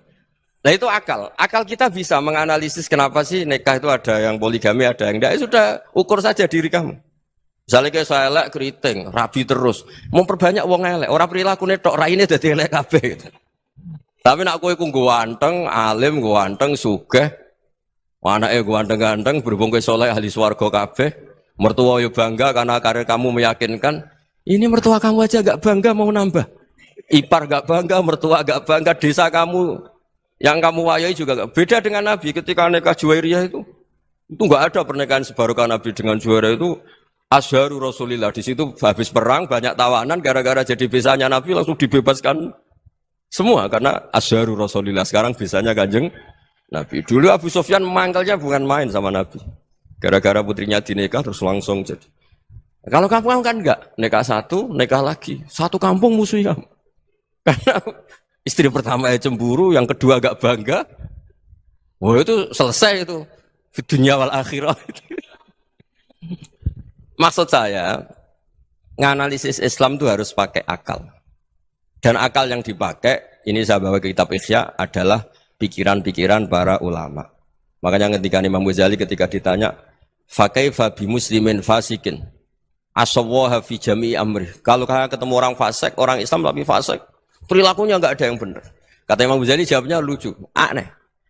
Ma min muslimin illa wa islamuhu ta'ah. Tidak ada orang Islam kecuali dia mau Islam. Membenarkan Allah dan Rasul itu sudah taatnya dia. Kok kamu tidak bisa melihat taatnya dia? Dia pikirannya kan ini pemabuk, ini tukang apa. Tapi kata Imam Ghazali, sebenarnya kamu masih bisa berpikir positif. Ma min muslimin illa wa islamuhu ta'ah. Tidak ada seseorang Islam ketika dia milih Islam itu pasti ada taatnya, yaitu tasdik pada Allah dan tasdik kepada Rasulullah SAW. Jadi dengan pola seperti itu, maka di antara guru-guru kita yang modern ya di era Mbah Maimun, di sini ada Habib Ahmad. Habib Salim syair yang sering dibaca beliau adalah ada orang munajat sama Allah, ini cerita munajat. Itu orang itu ngendikan gini. Ana mutnibun, ana mukhtiun, ana asi. Huwa rahimun, huwa ghafirun, huwa afi. Ya Allah, saya mukhti, saya orang yang salah. Ana mutnib, saya orang yang dosa. Ana asin, saya sering maksiat. Tapi engkau ya Allah, engkau ghafir, pemaaf. Engkau rahim, maha pengasih. Engkau afin, yang mudah memaafkan. Terus kata orang ini, ya agak kurang ajar, tapi saking senengnya sama Allah. Qobal tuhunna salasatan bisalasati. Ya gini saja ya Allah, sifat engkau diadu dengan sifat saya. Engkau Tuhan, Gusti, enggak boleh kalah katanya. Terus wasatahliban ausofu ausofi, dan engkau pasti pemenangnya. Gitu. Jadi ada orang rayu Allah dengan cara seperti itu ya ada ya. Saya ini manusia, salah saya banyak. Engkau ampunannya banyak. Engkau Tuhan, Gusti, enggak boleh ampunan Anda, ampunan engkau kalah dengan salah saya. Enggak boleh Tuhan kok kalah. Jadi untuk supaya orang punya harapan gitu. Banyak juga wali-wali yang jadab ketika datang ke makam Rasulullah SAW. Itu kalau dongo ya agak kacau sebetulnya, cara syariat agak kacau. Ya Allah, engkau punya dua pilihan. Jika engkau menjadikan saya soleh, surah habibu, yang senang kekasihmu, yaitu Rasulullah SAW. Tapi jika engkau menjadikan saya fasik, surah adubu, yang senang itu setan. Monggo jenengan mau menyenangkan kekasih jenengan, mau menyenangkan musuh jenengan, monggo. Jenengan bebas kok memilih. Nah, mestinya Allah ya senang menyenangkan kekasihnya. Jadi ya, intinya Allah dipaksa untuk menjadikan dia orang soleh gitu. Jadi kayak kemarin itu Pak Bu siapa? Yang kesini itu yang sama jenengan itu. Dunia kesini itu sama Habib Ahmad. Saya pertama enggak mau, lama-lama Habib Ahmad. Ini gimana Gus? Orang taunya saya dekat jenengan, kalau enggak kasih saya waduh. Ini kayak doanya wali yang tadi. Enggak punya pilihan, enggak ada pilihan. Jadi saya mohon muhasabah itu dimulai cara berpikir. Makanya di sini sebetulnya teks ini supaya dapat barokahnya Ihya. Ini kitab yang disenangi para habaib, para ulama. Sebetulnya teks di muhasabah itu redaksinya gini ya, yang lengkap. Hasibu anfusakum qabla an tuhasabu wa zinuha qabla an tuzanu wa tahayya'u lil ardil akbar. Jadi ada kata wazinu, jadi ukur. Perilaku Anda ini diukur, ditakar. Misalnya kita sebagai suami kan ya punya hal-hal yang kita tidak ideal. Cara wong Jawa mesti pesek. Cara rezeki ya pas-pasan itu. Dan kita juga kalau, makanya agak boleh tanya istri begini, apa saya cinta pertama Anda? Pasti Anda kecewa. Orang jadi istri hanya korban terakhir itu. Sudah. Karena orang kalau ngelamar kemana-mana gak jadi, yang jadi istri itu pasti korban Terakhir itu. Jarang istri pilihan pertama jarang. Ayo semua yang nikah. Rata-rata itu pilihan Anda pertama Pak, dari sekian ditolak di mana-mana terus. Ya perempuan terakhir. Kamu juga korban terakhir gitu. Itu wali-wali dulu kalau ngandani kita itu sederhana. Antal ini masyhur diceritakan Habib Zain bin Sumit dalam kitab Al-Manhajus Sawi. Anta lam tajid min nafsika kullama turid. Fa kaifa turidu min ghairika kullama turid. Kamu yang ingin ideal saja, kamu tidak menemukan pada diri kamu untuk menjadi ideal. Kamu kan ingin ganteng, ingin punya uang banyak, ingin perilaku Anda sempurna. Anda saja yang punya keinginan tidak bisa mewujudkan keinginan Anda sendiri. Fa kaifa turidu min ghairika ma turid. Jadi anta lam tajid min nafsika kullama turid. Fa kaifa turidu min ghairika kullama turid. Kamu yang punya keinginan saja. Misalnya saya ingin punya uang banyak, perilaku saya selalu benar, gak pernah salah. Loh, saya yang ingin saja dengan diri saya, gak bisa untuk benar terus. Kok kamu berharap orang lain selalu benar? Jadi anta lam tajid ya sama. Kalau kamu menuntut istri kamu itu ramah, neriman, apa kamu neriman sama wajah istri Anda gitu? Engko ya pola neng dindi jajaki sana jajaki sini kamu sendiri ndak kona apa. Jadi itu nasihat yang luar biasa. Anta lam tajid min nafsika kullama turid, fa kaifa turidu min ghairika kullama turid. Kamu mau menghormati semua orang, ndak mau kan? Kemudian Anda berharap semua orang menghormati kamu.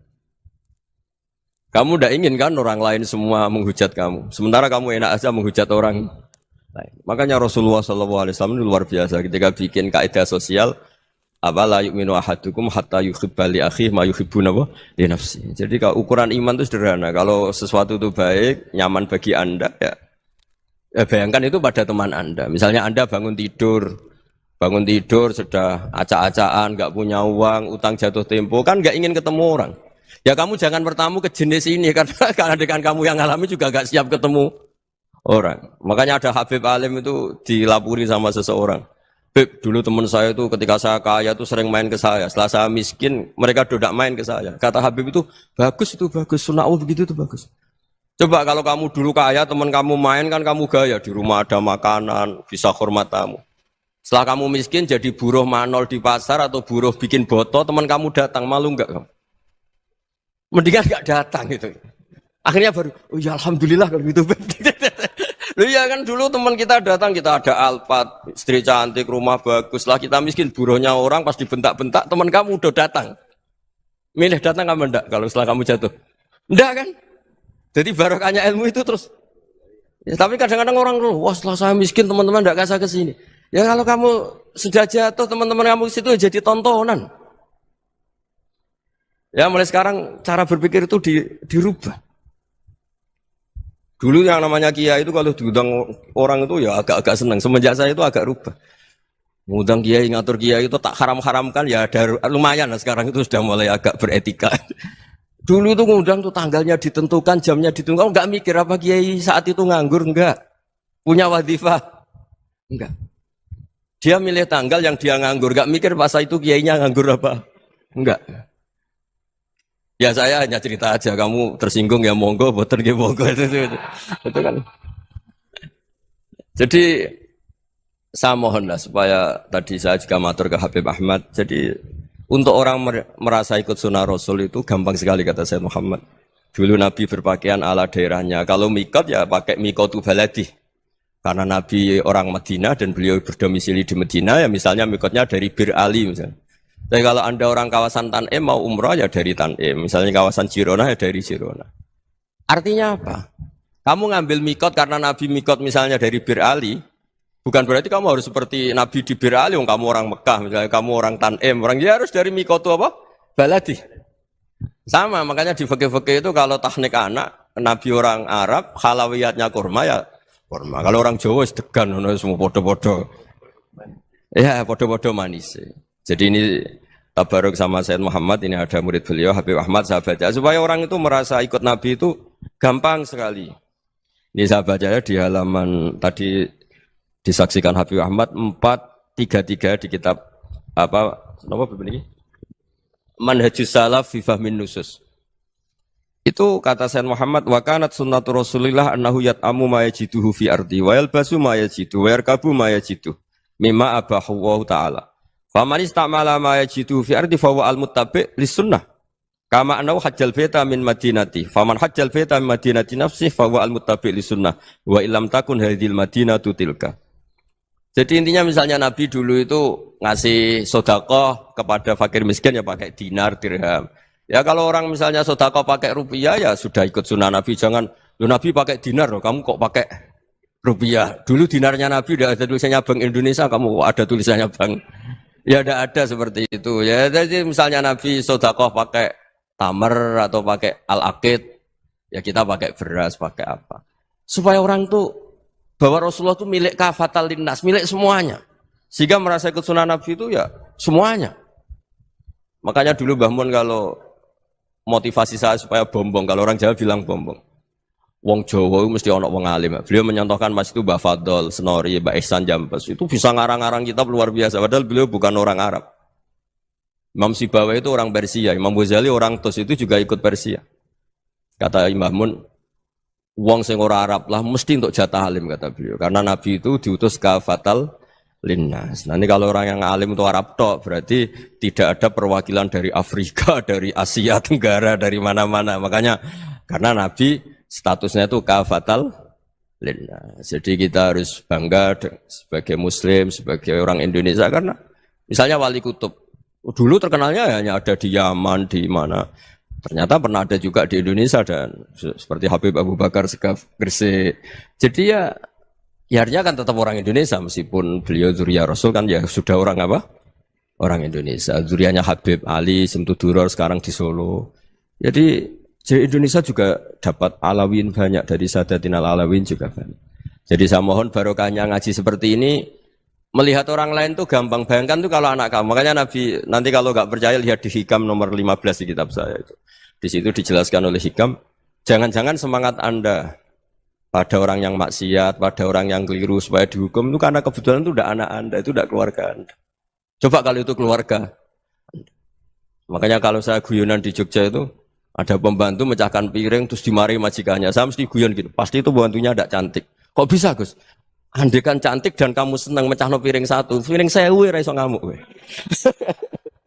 Ternyata ngamuknya itu karena mecahkan piring apa karena plus tidak cantik? Coba jawab para lelaki ini. Kamu marah sama orang maksiat tuh karena maksiat karena plus itu udah anak Anda. Bayangkan kalau itu anak Anda. Itu hebatnya Rasulullah SAW. Karena kita yang salah pun kadung umatnya, Nabi tetap ngasih fasilitas syafaati li ahlil kabair min ummati. Kayak apa baiknya Nabi? Nggak ikut maksiat tapi ikut fasilitasi ngasih syafaat. Loh kalau li ahlil ibadah kan wajar. Nabi ketika ini syafaati li ahlil kabair min ummati. Ya karena tadi logika yang dibangun Rasulullah itu logika yang luar biasa. Kita semangat orang lain kena hukuman itu karena kita tidak punya ra'fah, tidak punya rahmah.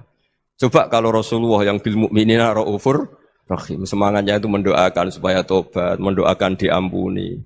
Dan itu juga yang diperintahkan oleh Allah Subhanahu wa taala, wastaghfir li dzambika walil mu'minina wal mu'minat. Ya semoga barokahnya ngaji ini, barokahnya Habib Ahmad, barokahnya Maulid Simtuduror, barokahnya semua kitab madaih tiba berjanji semuanya, barokahnya Ikhya, barokahnya Said Muhammad, barokahnya guru kita semua Mbah Maimun, bapak saya. Kita ini ngikuti manhaj, ya, ngikuti apa? Manhaj. Saya sering didhawuhi Mbah Mun, kenapa ihdinas siratal mustaqim bukan siratoka? Bukan jalan engkau ya Allah. Karena Allah itu enggak bisa kamu tiru. Allah itu tidak tidur, tidak makan, tidak kesel, tidak capek. Yang bisa ditiru itu siratal ladzina an'amta alaihim. Yang bisa ditiru manusia ya niru manusia. Karena Allah itu tidak bisa ditiru. Makanya ihdinas siratal mustaqim siratal ladzina. Dan niru siapa? Niru guru-guru kita. Termasuk niru cara pandang. Jadi misalnya ada orang awam di rumah itu hanya delok reng, delok tikus liwat, itu kan kayak nganggur. Ora tahajud malah mendelok reng. Melihatnya jangan gitu. Huwa tarokal ma'asiyah. Dia di rumahnya tidak dugem, tidak kemana-mana. Dia berarti malam itu tarkul ma'asi. Tidak nyopet, tidak garong, tidak ke tempat maksiat. Susahnya apa sih husnudzon? Jadi jangan lihat, Huwa tarkut tahajud, huwa tarokat tahajud, wa taroka qiyamal lail. Oke ya, namanya orang begitu ya tidak tahajud, tidak qiyamul lail. Tapi susahnya apa sih kamu bilang huwa tarokal ma'asiyah? Dia juga meninggalkan maksiyah dan tarkul maksiat itu tuh ibadah. Supaya orang tuh gampang lah husnudzon sama orang muslim. Ini orang mukmin, orang yang luar biasa. Di mata Allah itu orang yang luar biasa. Kayak tadi Imam Ghazali, kalau saya ketemu orang muslim kemudian dia tidak pernah baik, gimana? Kata Imam Ghazali, ma min muslimin illa wa islamuhu ta'ah. Tidak ada orang Islam ketika dia mentasdihkan Allah dan Rasulullah, berarti dia juga punya taat. Ya ini latihan saja, sing iso nglakoni Habib Ahmad kula namung cerita mawon. Kula cerita secara akademik, saya punya kitab, saya baca dan alhamdulillah kita paham barokahnya para guru dan supaya terbiasalah. Sebaik-baiknya ibadah husnudzonni billah wa husnudzonni bil mu'minin. Soal tidak cocok ya diilmoni tadi ya, namanya enggak cocok ya jangan sering ketemu. Seperti Rasulullah SAW, beliau karena sangat mencintai Sayyid Hamzah, ketemu orang yang pernah begitu sama Sayyid Hamzah ya beliau secara basyariah tidak siap. Tapi beliau secara cara bahasa sekarang, secara profesional kalau beliau seorang nabi dan harus menerima tobatnya siapapun ya diterima. Saya meskipun dengan A, B gak cocok karena dia begini-begini sama saya, tapi saya ingat dia sholat, dia baca sholawat, dia mencintai Rasulullah. Ya kita hormat. Ya soal gak cocok ya di manage tadi ya. Zuruhiban tasdadhuban. Kalau gak pati cocok ya jangan sering ketemu bawaannya enak nanti. Ya semuanya itu diilmoni lah. Makanya ngendikane Ma'ruf Al-Qurhi ada yang baca Al-Kharki, mangqala fil yaumi salasa marrat aw marham ummata Muhammad kutiba minal abdal, karena semangat mencintai siapapun satu hari sering baca Umar Hammata Muhammad, wa asli umata Muhammad, wa tajawaz an ummati Muhammad, itu mesti kutiba minal abdal, dia pasti termasuk wali abdal. Maksudnya semangat mencintai ya dilatih lah. Misalnya Indonesia Power atau PLN, andai kan tidak ada PLN tuh kayak apa, orang nggak bisa ngaji, tidak bisa aktivitas, ya barokahnya ada PLN, barokahnya jasanya. Kita sadar, tidak semua kebaikan kita ini memenuhi keinginan orang banyak. Gitu. Orang banyak ingin listrik, ingin saluran apa, dan itu kadang yang mewujudkan orang lain atau kelompok lain. Ya karena itu manfaat ke orang lain ya kita doakan. Karena khairun nas anfa'uhum linnas. Sehingga kita terbiasalah ngakui orang lain. Seperti semangatnya Rasulullah SAW, semuanya itu didoakan, semuanya diinginkan kebaikannya. Bahkan Nabi gak putus asa sampai di akhirat. Ketika Nabi lain sudah putus asa karena sudah akhirat, sampai dimintai syafaat semuanya bilang nafsi, nafsi. Karena merasa semuanya enggak punya nyali di depan Allah. Karena ini sudah akhirat, sudah finish. Tapi apa Rasulullah? Analah. Ya sudah, saya sanggup mensyafaati kalian. Terus kata Nabi, fa'atiyal arsya. Saya mendatangi aras, fa'akhiru lahu sajidan, saya sujud. Wa ahmaduhu bimahamida allamaniha rabbi. Kemudian saya tetap muji Allah dengan pujian yang terus menerus. Padahal sudah di akhirat, sudah finish. Nabi dimintai syafaat masih sanggup. Karena Nabi tahu, akhirat tidak bisa mendikte Allah. Tidak bisa Allah terus bilang, ya Allah ini akhirat, engkau sudah tidak boleh mensyafaat. Tidak bisa. Allah tidak bisa diganggu akhirat. Allah tidak boleh dibatalkan rahmannya oleh akhirat. Allah tetap rahman rahim abadal abad. Dan Nabi tahu itu. Makanya kata para ulama, fa Muhammadun ahmadu min ghairihi. Jadi Nabi Muhammad namanya dua, yang terkenal. Sebenarnya banyak yang terkenal dua, Muhammad sama Ahmad. Ketika Nabi punya nyali memuji Allah di akhirat atau sudah di akhirat, itu fa Muhammadun ahmadu min ghairihi. Ketika Nabi lain sudah tidak punya nyali muji Allah karena sudah akhirat, Nabi Muhammad tetap berani muji Allah di saat seperti itu. Makanya ahmadu di situ kata ulama itu af'al tafdil, fa Muhammadun ahmadu min ghairihi. Kanjeng Nabi lebih memuji Allah di saat yang Nabi lain sudah tidak punya nyali untuk muji Allah di saat itu. Makanya kata Nabi fa akhiru lahu sajidan wa ahmadhu bimahamida allamaniha rabbi. Akhirnya setelah lama gitu terus Allah ngendikan ya Muhammad irfa' ra'sak wasal tu'tah wasfa' tusyaffa. Sudah Muhammad, angkat kepala kamu minta apa saya turutin, dan kalau kamu ingin mensyafaati umatmu saya beri hak apa? Syafaat. Nah, semoga semangat itu juga menjadikan kita munajat bahwa rahmat Allah tidak terbatas, harapan juga tidak terbatas. Mungkin yang sedang nakal ya kita katakan sedang. Jangan terus kamu pastikan, wah ini mesti su'ul khotimah, mesti tidak orang baik.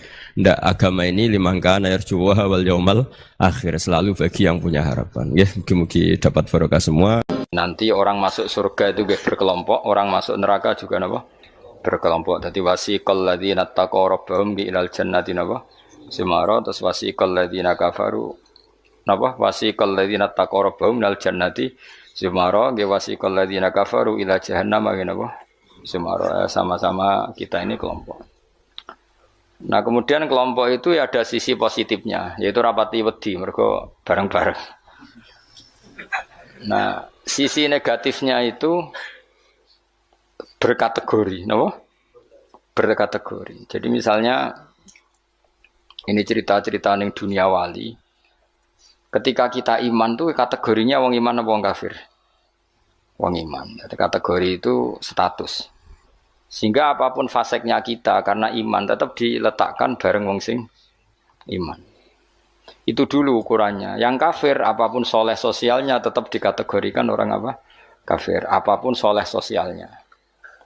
Kemudian di internal kategorisasi itu, misalnya sama-sama mukmin, terus ada yang mukmin fasik, mukmin soleh, setengah soleh, mukmin gaduh-gaduh, ya, ada semacam-macam lah, umat Islam atau Islam sing kumat. Tapi itu tetap berkategori apa? Mukmin. Sampean harus percaya itu.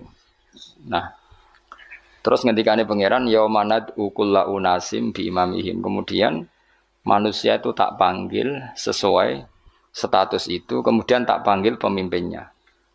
Nah, di sini ulama ahli sunnah berpendapat, makanya orang itu harus punya imamul madhab, imam dia yang diikuti dalam apa?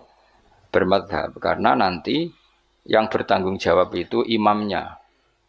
Jadi kemana masyhur guru yang nane Ki Bisri, apa Mbah Mus. Enak ditakoki pangeran rombongan. Takoki ketuane, napa? Ketuane. Itu sebetulnya bukan guyonannya Ki Bisri, itu guyonan dari Syekhona Khalil. Masyhur itu dulu Syekhona Khalil Bangkalan itu gurunya Basim Asy'ari itu. Itu kalau nalkin mayit sing wis matek ning kuburan itu. Ya Ji, aku sibuk ape mulang, pokoke nek ditakoki mending ngenteni aku. Dadi nek ditakoki pangeran. Itu kayaknya bisa ditiru itu talqin apa? Jadi misalnya kowe kan nak mati tapi aja mati sik kan ora. Yo teng kreteng nek ditakoki mending ngenteni Gus Pak ketuane. Dan dengan aku mati takoki pangeran yang mending ngenteni ketuaku. Misalnya Mbah Mun ngenteni ketuane sampai tok Kanjeng Nabi. Pas tok Kanjeng Nabi mungkar nangkir serawani. Jadi itu tak warai ya jadi. Nah, tapi nak kowe ra bakat keramat, mending ngono wis dijiotosi. Mergo dijiotosi karena dianggap itu. Nah, kula pun punya sekian cara untuk mengalahkan malaikat itu. Jadi sampean bisa neriru ijazah saya. Tapi itu syaratnya ngalim agak berat. Itu ada kiai ditanya, "Marabbuka?" Itu jawabnya lucu. Sing mulang tauhid ning donya iku aku. Kowe ora tau mulang malah takok. Maksudnya saya ini guru tauhid apa? Nah, aku wis maca lagi Datul Awam. Sok poso ini saya nanti baca Jawharatul Tauhid.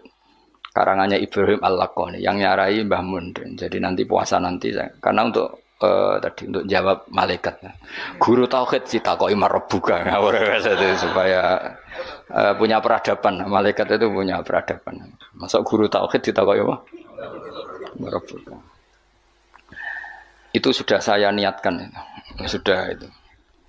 Kamu enggak boleh mengingkari keramatnya para wali karena setelah mukjizat itu adanya keramat. Kayak Sayyidah Maryam. Makanya menurut mazhab Ahlussunnah kita harus diantara yang harus kamu imani adalah adanya keramat. Keramat itu di bawah mukjizat. Kalau mukjizat milik Nabi, kalau keramat milik para wali. Contoh paling gampang itu Maryam. Maryam itu nggak mungkin Nabi karena syaratnya Nabi harus lelaki. Tapi beliau punya keramat yang bahkan Nabi Zakaria itu ngakui keramatnya Maryam. Anna lagi hada qalat huwa min indillah. Karena Maryam itu selalu dapat makanan yang tidak wajar. Dan itu disebut keramat karena Maryam tidak mungkin berstatus apa? Nabi karena beliau perempuan. Semua nabi adalah laki-laki. Kamu tidak usah protes secara gender. Kenapa nggak boleh perempuan jadi nabi? Ya malah ribet. Pas ngaji suwi ku kayak delok raine apa ngaji kan ora jelas. Karena nggak mungkin nabi terus gak cantik, nggak boleh. Nabi jelek itu nggak boleh. Semua nabi kalau cowok ya ganteng. Andai kan perempuan ada nabi juga harus cantik. Wah itu papa terus piye nak ngaji. Terus nak dibojo. Sing wedok lurah, sing lanang kan Pak Lurang, sing wedok nabi, sing lanang panjang lah itu bisa itu. Saya kemarin tuh baru seneng sinau kitab Tauhid yang dikarang orang-orang yang ahli matematika. Namanya Imam Amudi. Imam Amudi itu pakar matematika. Saya memang suka, termasuk ilmu yang saya suka itu matematika karena eksak. Dia penulis matematika mirip aljabar lah. Dulu di antara penemu matematika namanya Khawarizm yang menemukan apa? Aljabar angka nol itu ya, angka nol. Dulu itu orang nggak tahu kalau satu ya dua terus. Imam Amudi ketika di depan Mungkar Nakir beberapa malaikat penguji itu Allah manggil gini kan orang itu sukanya ngarang usul fikih sama matematika sampai muridnya curiga ini masuk surga enggak guru saya itu karena enggak pernah ngajar tasawuf, enggak pernah torekoan, enggak tahu mujahadan gitu, pokoknya dia itu. Kalau saya mlebu swarga kan wis pantes mulangi tafsir. Kan mosok guru tafsir mlebu neraka kaya iku ora pantes itu lho. Nah muridnya pantes gurune iku kaya ora pantes. Mosok guru tafsir ya nak mungkin tapi kayaknya enggak lah maksudnya itu. Kalau sama-sama mungkin yang mlebu swarga juga mungkin ngapain milih mungkin yang neraka kurang penggawean tapi muridnya juga bisa ya ora pantes lho ben neraka ya ora pantes. Kok terus cilik hati gitu. Tapi luwih ra pantes iku gurune. Ternyata Allah itu suka dan ini menurut saya sesuai hadis-hadis sahih meskipun tidak kontak ini. Saya ulang lagi. Allah itu lebih bangga dengan kita ketimbang dengan malaikat. Karena malaikat itu ada normalnya ya. Masyhur itu kata Allah, saya ini bangga dengan hamba-hamba saya. Terus kata malaikat dengan kita ya Allah karena iman kita ini orisinil melihat engkau langsung ndak. Bangkune kira iman wong ning ngarepku, kowe roh kekuatanku, roh aras, roh kursi, roh alam malakut, alam jabarut. Lalu siapa? Ya para nabi. Ya nabi tentu hebat wong dia dapat wahyu dari saya. Tapi yaitu orang-orang yang enggak jelas kayak sampean ini, orang-orang yang enggak jelas. Tapi iman sama saya, padahal ya enggak ngerti saya. Kok sampean kan ngerti Allah ya ora, ngerti nabi ya ora, ngerti swarga ya ora, ngerti neraka ora. Tapi wedine neraka iku nganti nangis, ya Allah, jangan sampai saya masuk neraka. Guayane iku koyo paham. Jadi ini yang dibanggakan Allah. Kalau malaikat sama nabi itu kan normal. Ya tentu Allah sangat bangga karena tapi kan ada unsur normalnya, apa? Nah, tapi ada orang yang cara melihat Allah itu dengan ilmu matematika. Imam Amudi itu akhirnya dipanggil Allah ketika muridnya mimpi itu. Lalu engkau di mana guru? Allah perlakuan kepada engkau gimana? Wong penggaweane mau ngomong matematika. Jadi dia itu guru matematika. Tapi mulang usul fikih. Tapi dulu guru itu enggak digaji terus enggak PNS enggak ya guru saja. Ikhlas. Karena enggak ingin umatnya Nabi bodoh. Nah, gue kan enggak ingin kamu miskin terus mulang karena. Jadi itu beda sekali. Jadi dulu itu di mana-mana dulu guru ora rido nak umat Kanjeng Nabi bodoh. Kayak kula niki guru tenan, ora rido nak umat Nabi bodoh. Nak kowe kan gak mulang mergo ora rido nak kowe miskin. Akhirnya golek sing gaji, nak gajine kurang ya pindah. Soale iku ora guru iku. Iku pekerja napa? Tapi yo apik lah timbang nyolong. Ya tapi yo ndak kelasnya guru. Maksudnya guru itu ya orang yang selalu mengajar itu guru. Jadi gaji maupun tidak gaji itu. Kalau itu profesi, apa? Tapi ya baik. Imam Amudi itu ngipi muridnya tuh ngipi itu malaikat dikumpulkan sama Allah. Terus ditanya sama Allah, ya Amudi, kamu kok tahu kalau saya Tuhan dan kenapa kamu tahu kalau saya satu? Wahid itu satu. Kan tadi Allah mengingatkan saya ini Al-Wahidul Qahar, zat satu. Terus dari Imam Amudi, ya malaikat Allah, hei para malaikat, kamu harus belajar matematika. Malaikat diam semua, karena asing kan. Matematika itu asing. Ini betul, ini kisah wali. Sampean kan gak wali, jadi rara ceritanya. Ini ada di kitab-kitab dan semua wali pasti tahu cerita itu. Kalau ndak ya ndak wali atau wali amatir baru latihan. Ya malaikat Allah, hei para malaikat, nisbatus naini ilal wahid wasalis warrobe iku kanisbatis naini ilal wahid wal wahid la nisbatalah fa innahu aslun. Pokoke kowe nak gawe angka iku mesti siji loro. Satu dulu. Setelah satu ada dua, ada tiga, ada 4 sampai 5. Jadi fanisbatul khamsah ilal wahid awisnaini ilal wahid awisalas ilal wahid kullun ala haddin sawa. Kamane jenenge angka itu satu dulu. Ana 5 ya ka 4, 4 ka 3, 3 ka 2, 2 ka 1. Dadi gak mungkin farul wujud ilama la nihayatallah itu sepodo wae kok kanisbatisna ini ilal wahid. Mbok mau judat itu jumlah miliatan tetap farul wahid, cabang dari angka 1. Malaikat ora ono jawab kabeh. Pinter tenan kowe. Bar sawas weneng yo iku jenenge ulamaku. Jadi matematika wae dadi tauhid. Akhire Allah ngendikan, ngono kok ape mbok takoki marbuka. Olan aku direncana maca usul fikih karangane Imam Amudi. Tanggo nglawan malaikat mau sing nglawan malaikat. Nah nganti ditakoki, aku guru apa? Tauhid. Aku lah zaman sekolah teng MGS Madrasah Sarang, Madrasah Babai Lukman. Iku anggere bocah pelajaran tauhid untuk 4. Wah, iku gak ahli swarga. Mergo tauhid jeblok. Tapi anggere sing tauhide untuk 7 8 senajan to fikih 5, tasawuf 4 itu ahli swarga. Nanti malaikat itu merujuk rapot ini. Jadi jare malaikat itu merujuk.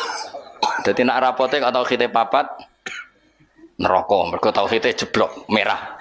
Tapi nak tauhidnya 8 swarga. Nah ini kita tidak tahu malaikat itu apa merujuk rapot apa tidak sana. Tapi yang jelas di cerita keramat itu Allah itu bangga dengan argumen yang dibangun umat Rasulullah Shallallahu Alaihi Wasallam. Makanya masyhur itu Nabi ngendikan saya rindu pada ikhwani. Ikhwani itu teman.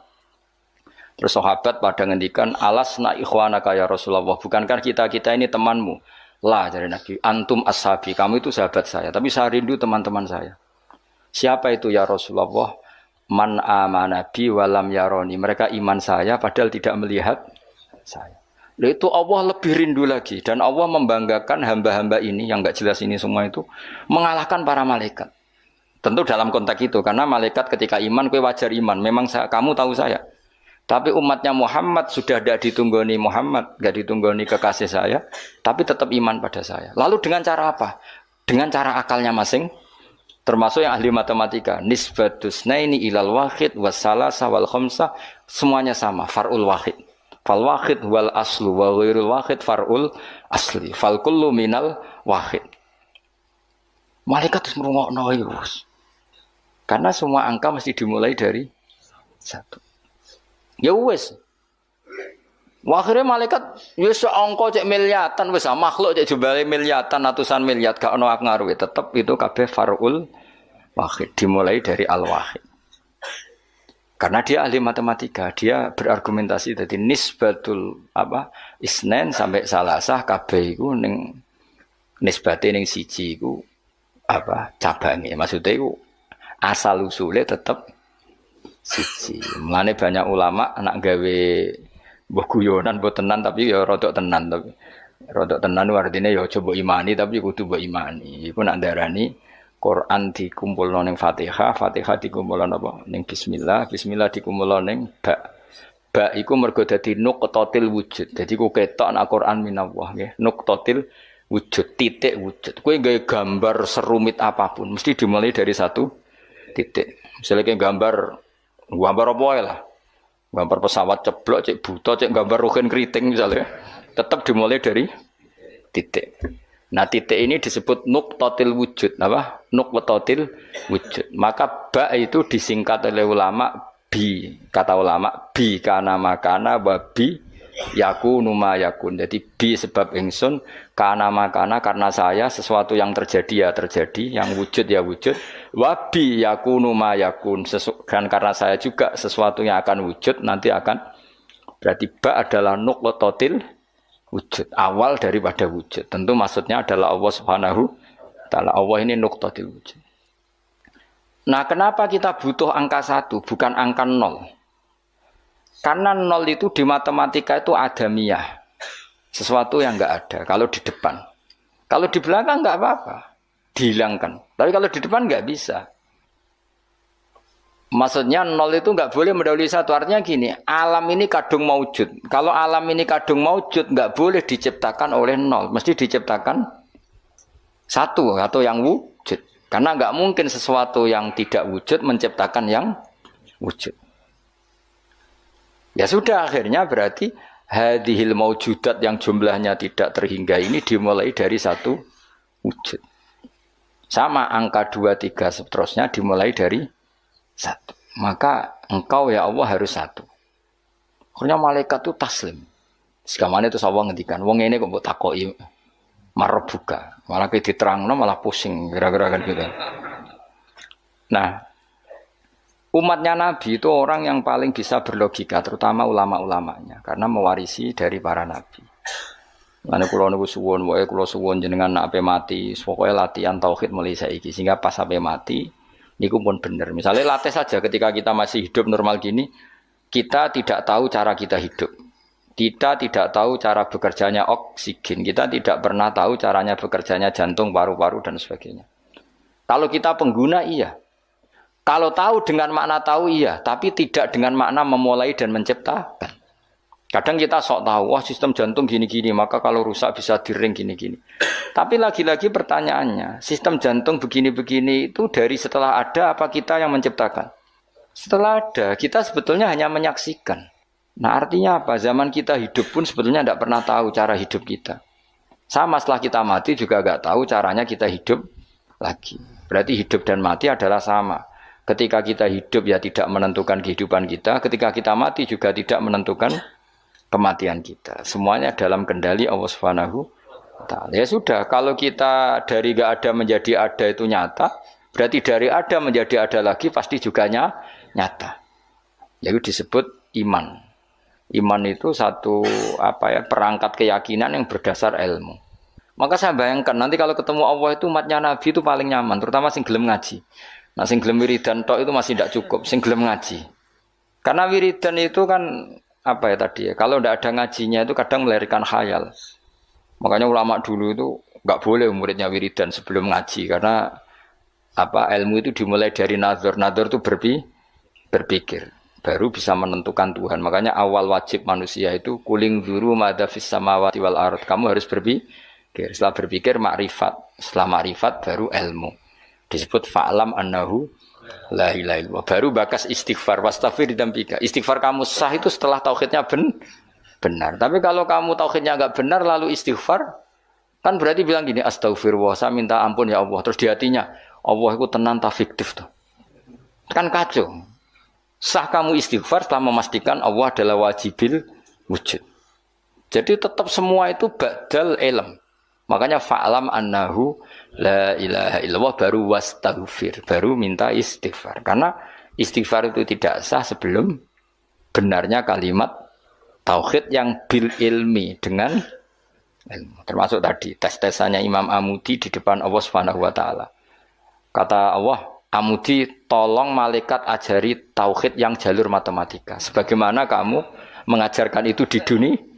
Terus beliau jawab, ya malaikat Allah nisbatus naini wassalasa warrafi ilal wahid kada wa kada. Jadi kulun nisbatnya ilal wahid. Bu angka banyak kayak apa nisbatnya pasti ilal wahid. Fal wahid wal aslu, yang pokok adalah satu, yang lainnya itu akhirnya malaikat yo sungguh manduk-manduk daripada kon belajar meneh sadok. Sadok swarga ribet ya apa. Aku lan termasuk ulama sing bejo, kula niku seneng matematika. Dan matematika Arab itu menurut saya lebih praktis daripada matematika sing para gabet. Kula niku ora seneng, tapi saya betul loh, saya ini mboten sowan nate lomba mbek umat ahli matematika. Niku menang kula, mergo pancen matematika Arab luwih gampang. Anak kula niku sekolahnya sering juara matematika, mergi nganggo matematika kelas mbek matematika kula. Luwih praktis. Karena tadi kalau dalam bahasa Arab nak darani 2,5 itu rubul usur ya ngapa? Rubul usur. Karena orang Arab itu ummi itu lugu. Jadi dibikin tahapan. Caranya piye? Rubul usur 1/4 dari 1/10. Jadi misalnya 1 juta diusurkan dulu berarti 100. Setelah 100 dibagi 4. Namanya berapa? 25. Berarti rubul usur 1/4 dari 1/10. Jadi di 1/10 dulu dari 1 juta berarti berapa? 100 bareng 100 1/4-nya berarti 25. Nanti kalau 10 ya gitu. Unsurnya 10 berapa? 1. Ya, unsurnya 10 berapa? 1. Ya terus rubuknya dari 1 itu. Berarti seperempat. Nah, terus wong Arab itu senengane difisikkan. Jadi kalau misalnya zakat zuruk kan antara usur dan nisful usur. Kalau kamu bilang kan 1/20 sama 1/10. Ya zakatnya zuruk itu kan bisa 1/10. Berarti per 100 pintal 10 pintal. Bisa 1/20 berarti berapa? 5 pintal. Kalau orang Arab enggak bilangnya usur berarti per 100 10. Berarti namanya apa? Usur. Atau nisful usur berarti berapa? 5. Karena usur itu 10. Berarti kalau nisful usur 5. Lah 5 dalam matematika modern disebut 1/20. Yang 10 dianggap 1/10. Kalau orang Arab enggak usur atau nisful usur. Jadi misalnya 1 juta, usurnya berapa? 100. Separuhnya usur 50. Berarti menurut sampean 50 apa? 1/20 yang 100 1/10. Tapi kalau orang Arab itu karena nggak mau mikir orang Arab, jadi itu justru bagus karena terus dibikin apa bertahap. Lah nanti kalau masalah yang fisik ya difisikkan, misalnya gini, rungokno kowe ben matematika, sebenarnya ini gue tes-tesan ngarepe pangeran, jadi sebenarnya itu. Misalnya HP ini kan, kita warai matematika, Mustafa jelas ra iso matematika. Roe tasawuf ya dene. Wong seneng tasawuf itu gak seneng mikir Mas akhirnya. Tapi akhir-akhir ini iso, mergo iso ge grup. Ngaku WA ora duwe iki, kula niku wis milih donya ora pati roh. Dhisik tak sangka dekne kancaku akhirat, jebule roh donya, kecewa aku asline. Nah wis ben aku wis. Misalnya HP Mas. HP ini satu kan. Iku mbok pro piro? Mbok kalau orang Arab itu cara berpikir gini, di bab ghanimah itu di pro 5. Berarti HP ini dibayangkan dibagi 5.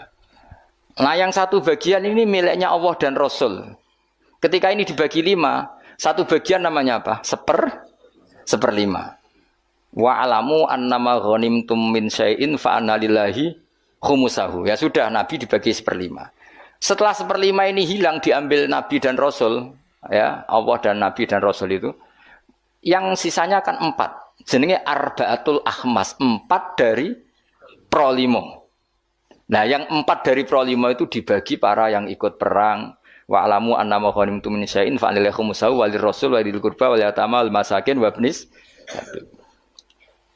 Tapi kalau di bab zakat sesuatu itu dianggap 8, ya sudah HP ini langsung dibagi 8. Berarti pembagian persatunya sumun dianggap 1/8. Nanti di bab apa lagi dianggap 6, ya sudah ini dibagi 6. Jadi orang Arab itu cara berpikir lebih gampang. Karena membayangkan sesuatu itu difisikkan. Apa? Cara wong Jawa itu ngene, kowe duwe telo sak karung. Anak 5, ya di pro 5. Nah anak 6 ya di pro 6. Dadi ana wong kok iso matematika yo goblok banget asline. Perkarane iku dong. Wis iso matematika, Mas. Ya latih ku sampean takon ngetes matematika ning pangeran sampean pusing. Jadi ngomong tasawuf sing ora tau mikir iku sing tasawuf sing ora gelem mikir, nek mikir ya apik. Kula yo ngoten. Kula niku iso matematika termasuk baru kayak diulang Mbah Mun. Mbah Mun itu dulu yang ngajar tauhid saya itu Mbah Mun. Namanya kitab Al-Husnul Hamidiyah. Iku sing arange wong modern, jenenge sinten napa Afandi sinten napa Abdul Hamid, pokoke wong modern. Iku ning kitab tauhid itu digambar. Hadihi nuqtatul wujud, terus ana titik sitok. Terus ning kono ana titik pirang-pirang, tetep nisbatu kullin nuqat, semua titik ini nisbatnya tetep ilal asli, iku titik 1. Jadi wong ben gambarno, kenapa alam ini kita aslikan dari sesuatu yang satu, yang tentu itu kita namain Allah, karena mbok kayak apa gambar itu jelimetnya tetap dimulai dari satu titik. Mbok angka sebanyak apapun ya dimulai dari 1. Nah, ini pentingnya. Jadi semua ilmu itu mengarah tauhid. Nah, kenapa kita butuh 1? Karena nggak mungkin alam yang wujud ini dimulai dari 0. Berarti nak dimulai dari 0, sesuatu yang nggak ada menciptakan yang itu gendeng bareng, jelas gendeng itu Arab itu. Gak kena diobatno itu. Dong ya. Lah mosok wong nerangno ngene terus sampean jek ditakoki marbuka. Ngene aku ya ora direncana jawab. Yes, pokoknya. Nah, itu sebenarnya ulama tertentu, mbak pangeran malah kon presentasi. Oh, kak keren tuh ya. Dari kau presentasi. Jadi orang sesuai makome, yo sini uang, masuk guru tafsir terus. Jadi Imam Mudi, ini cerita uang keramat. Sampai rasa GR ngalami ngono orang arah, Ustaz Jamin orang arah. Dianjuti malaikat itu, aku yakin terus. Karena malaikat itu ya kepengen di kegiatan. Kan mungkar nakir terus kadung nyekel godam, mosok nganggur kan. Dene ya ora trimo, maksudnya iku hobi, nutuk itu hobi.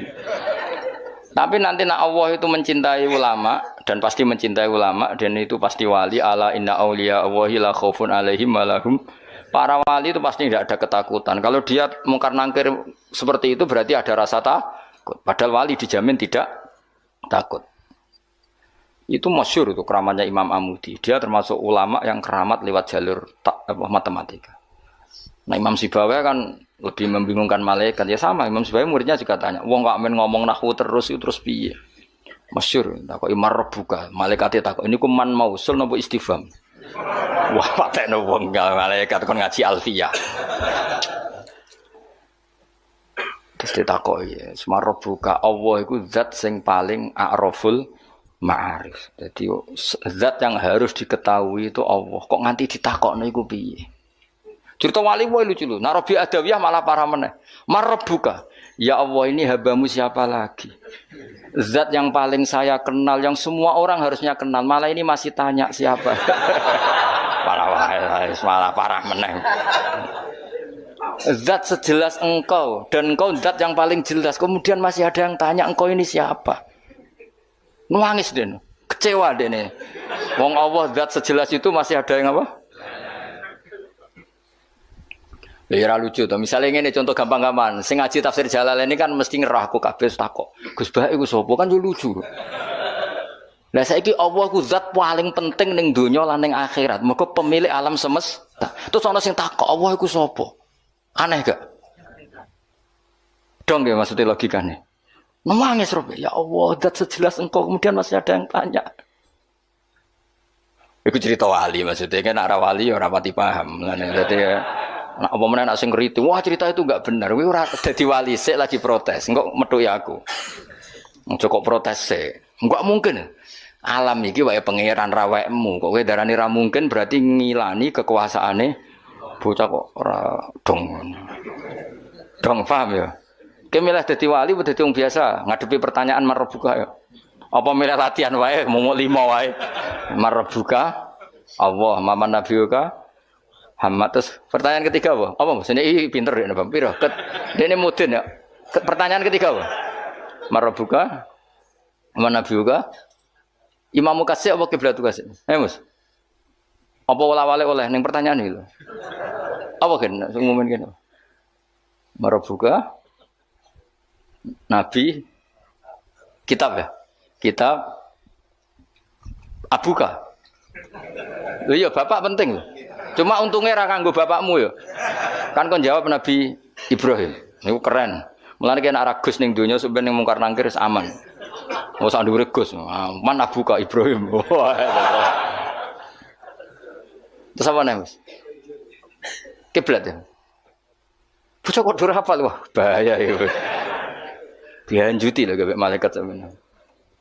Apa? Nomor piro? Mosok ana dino kowe? Oh, no.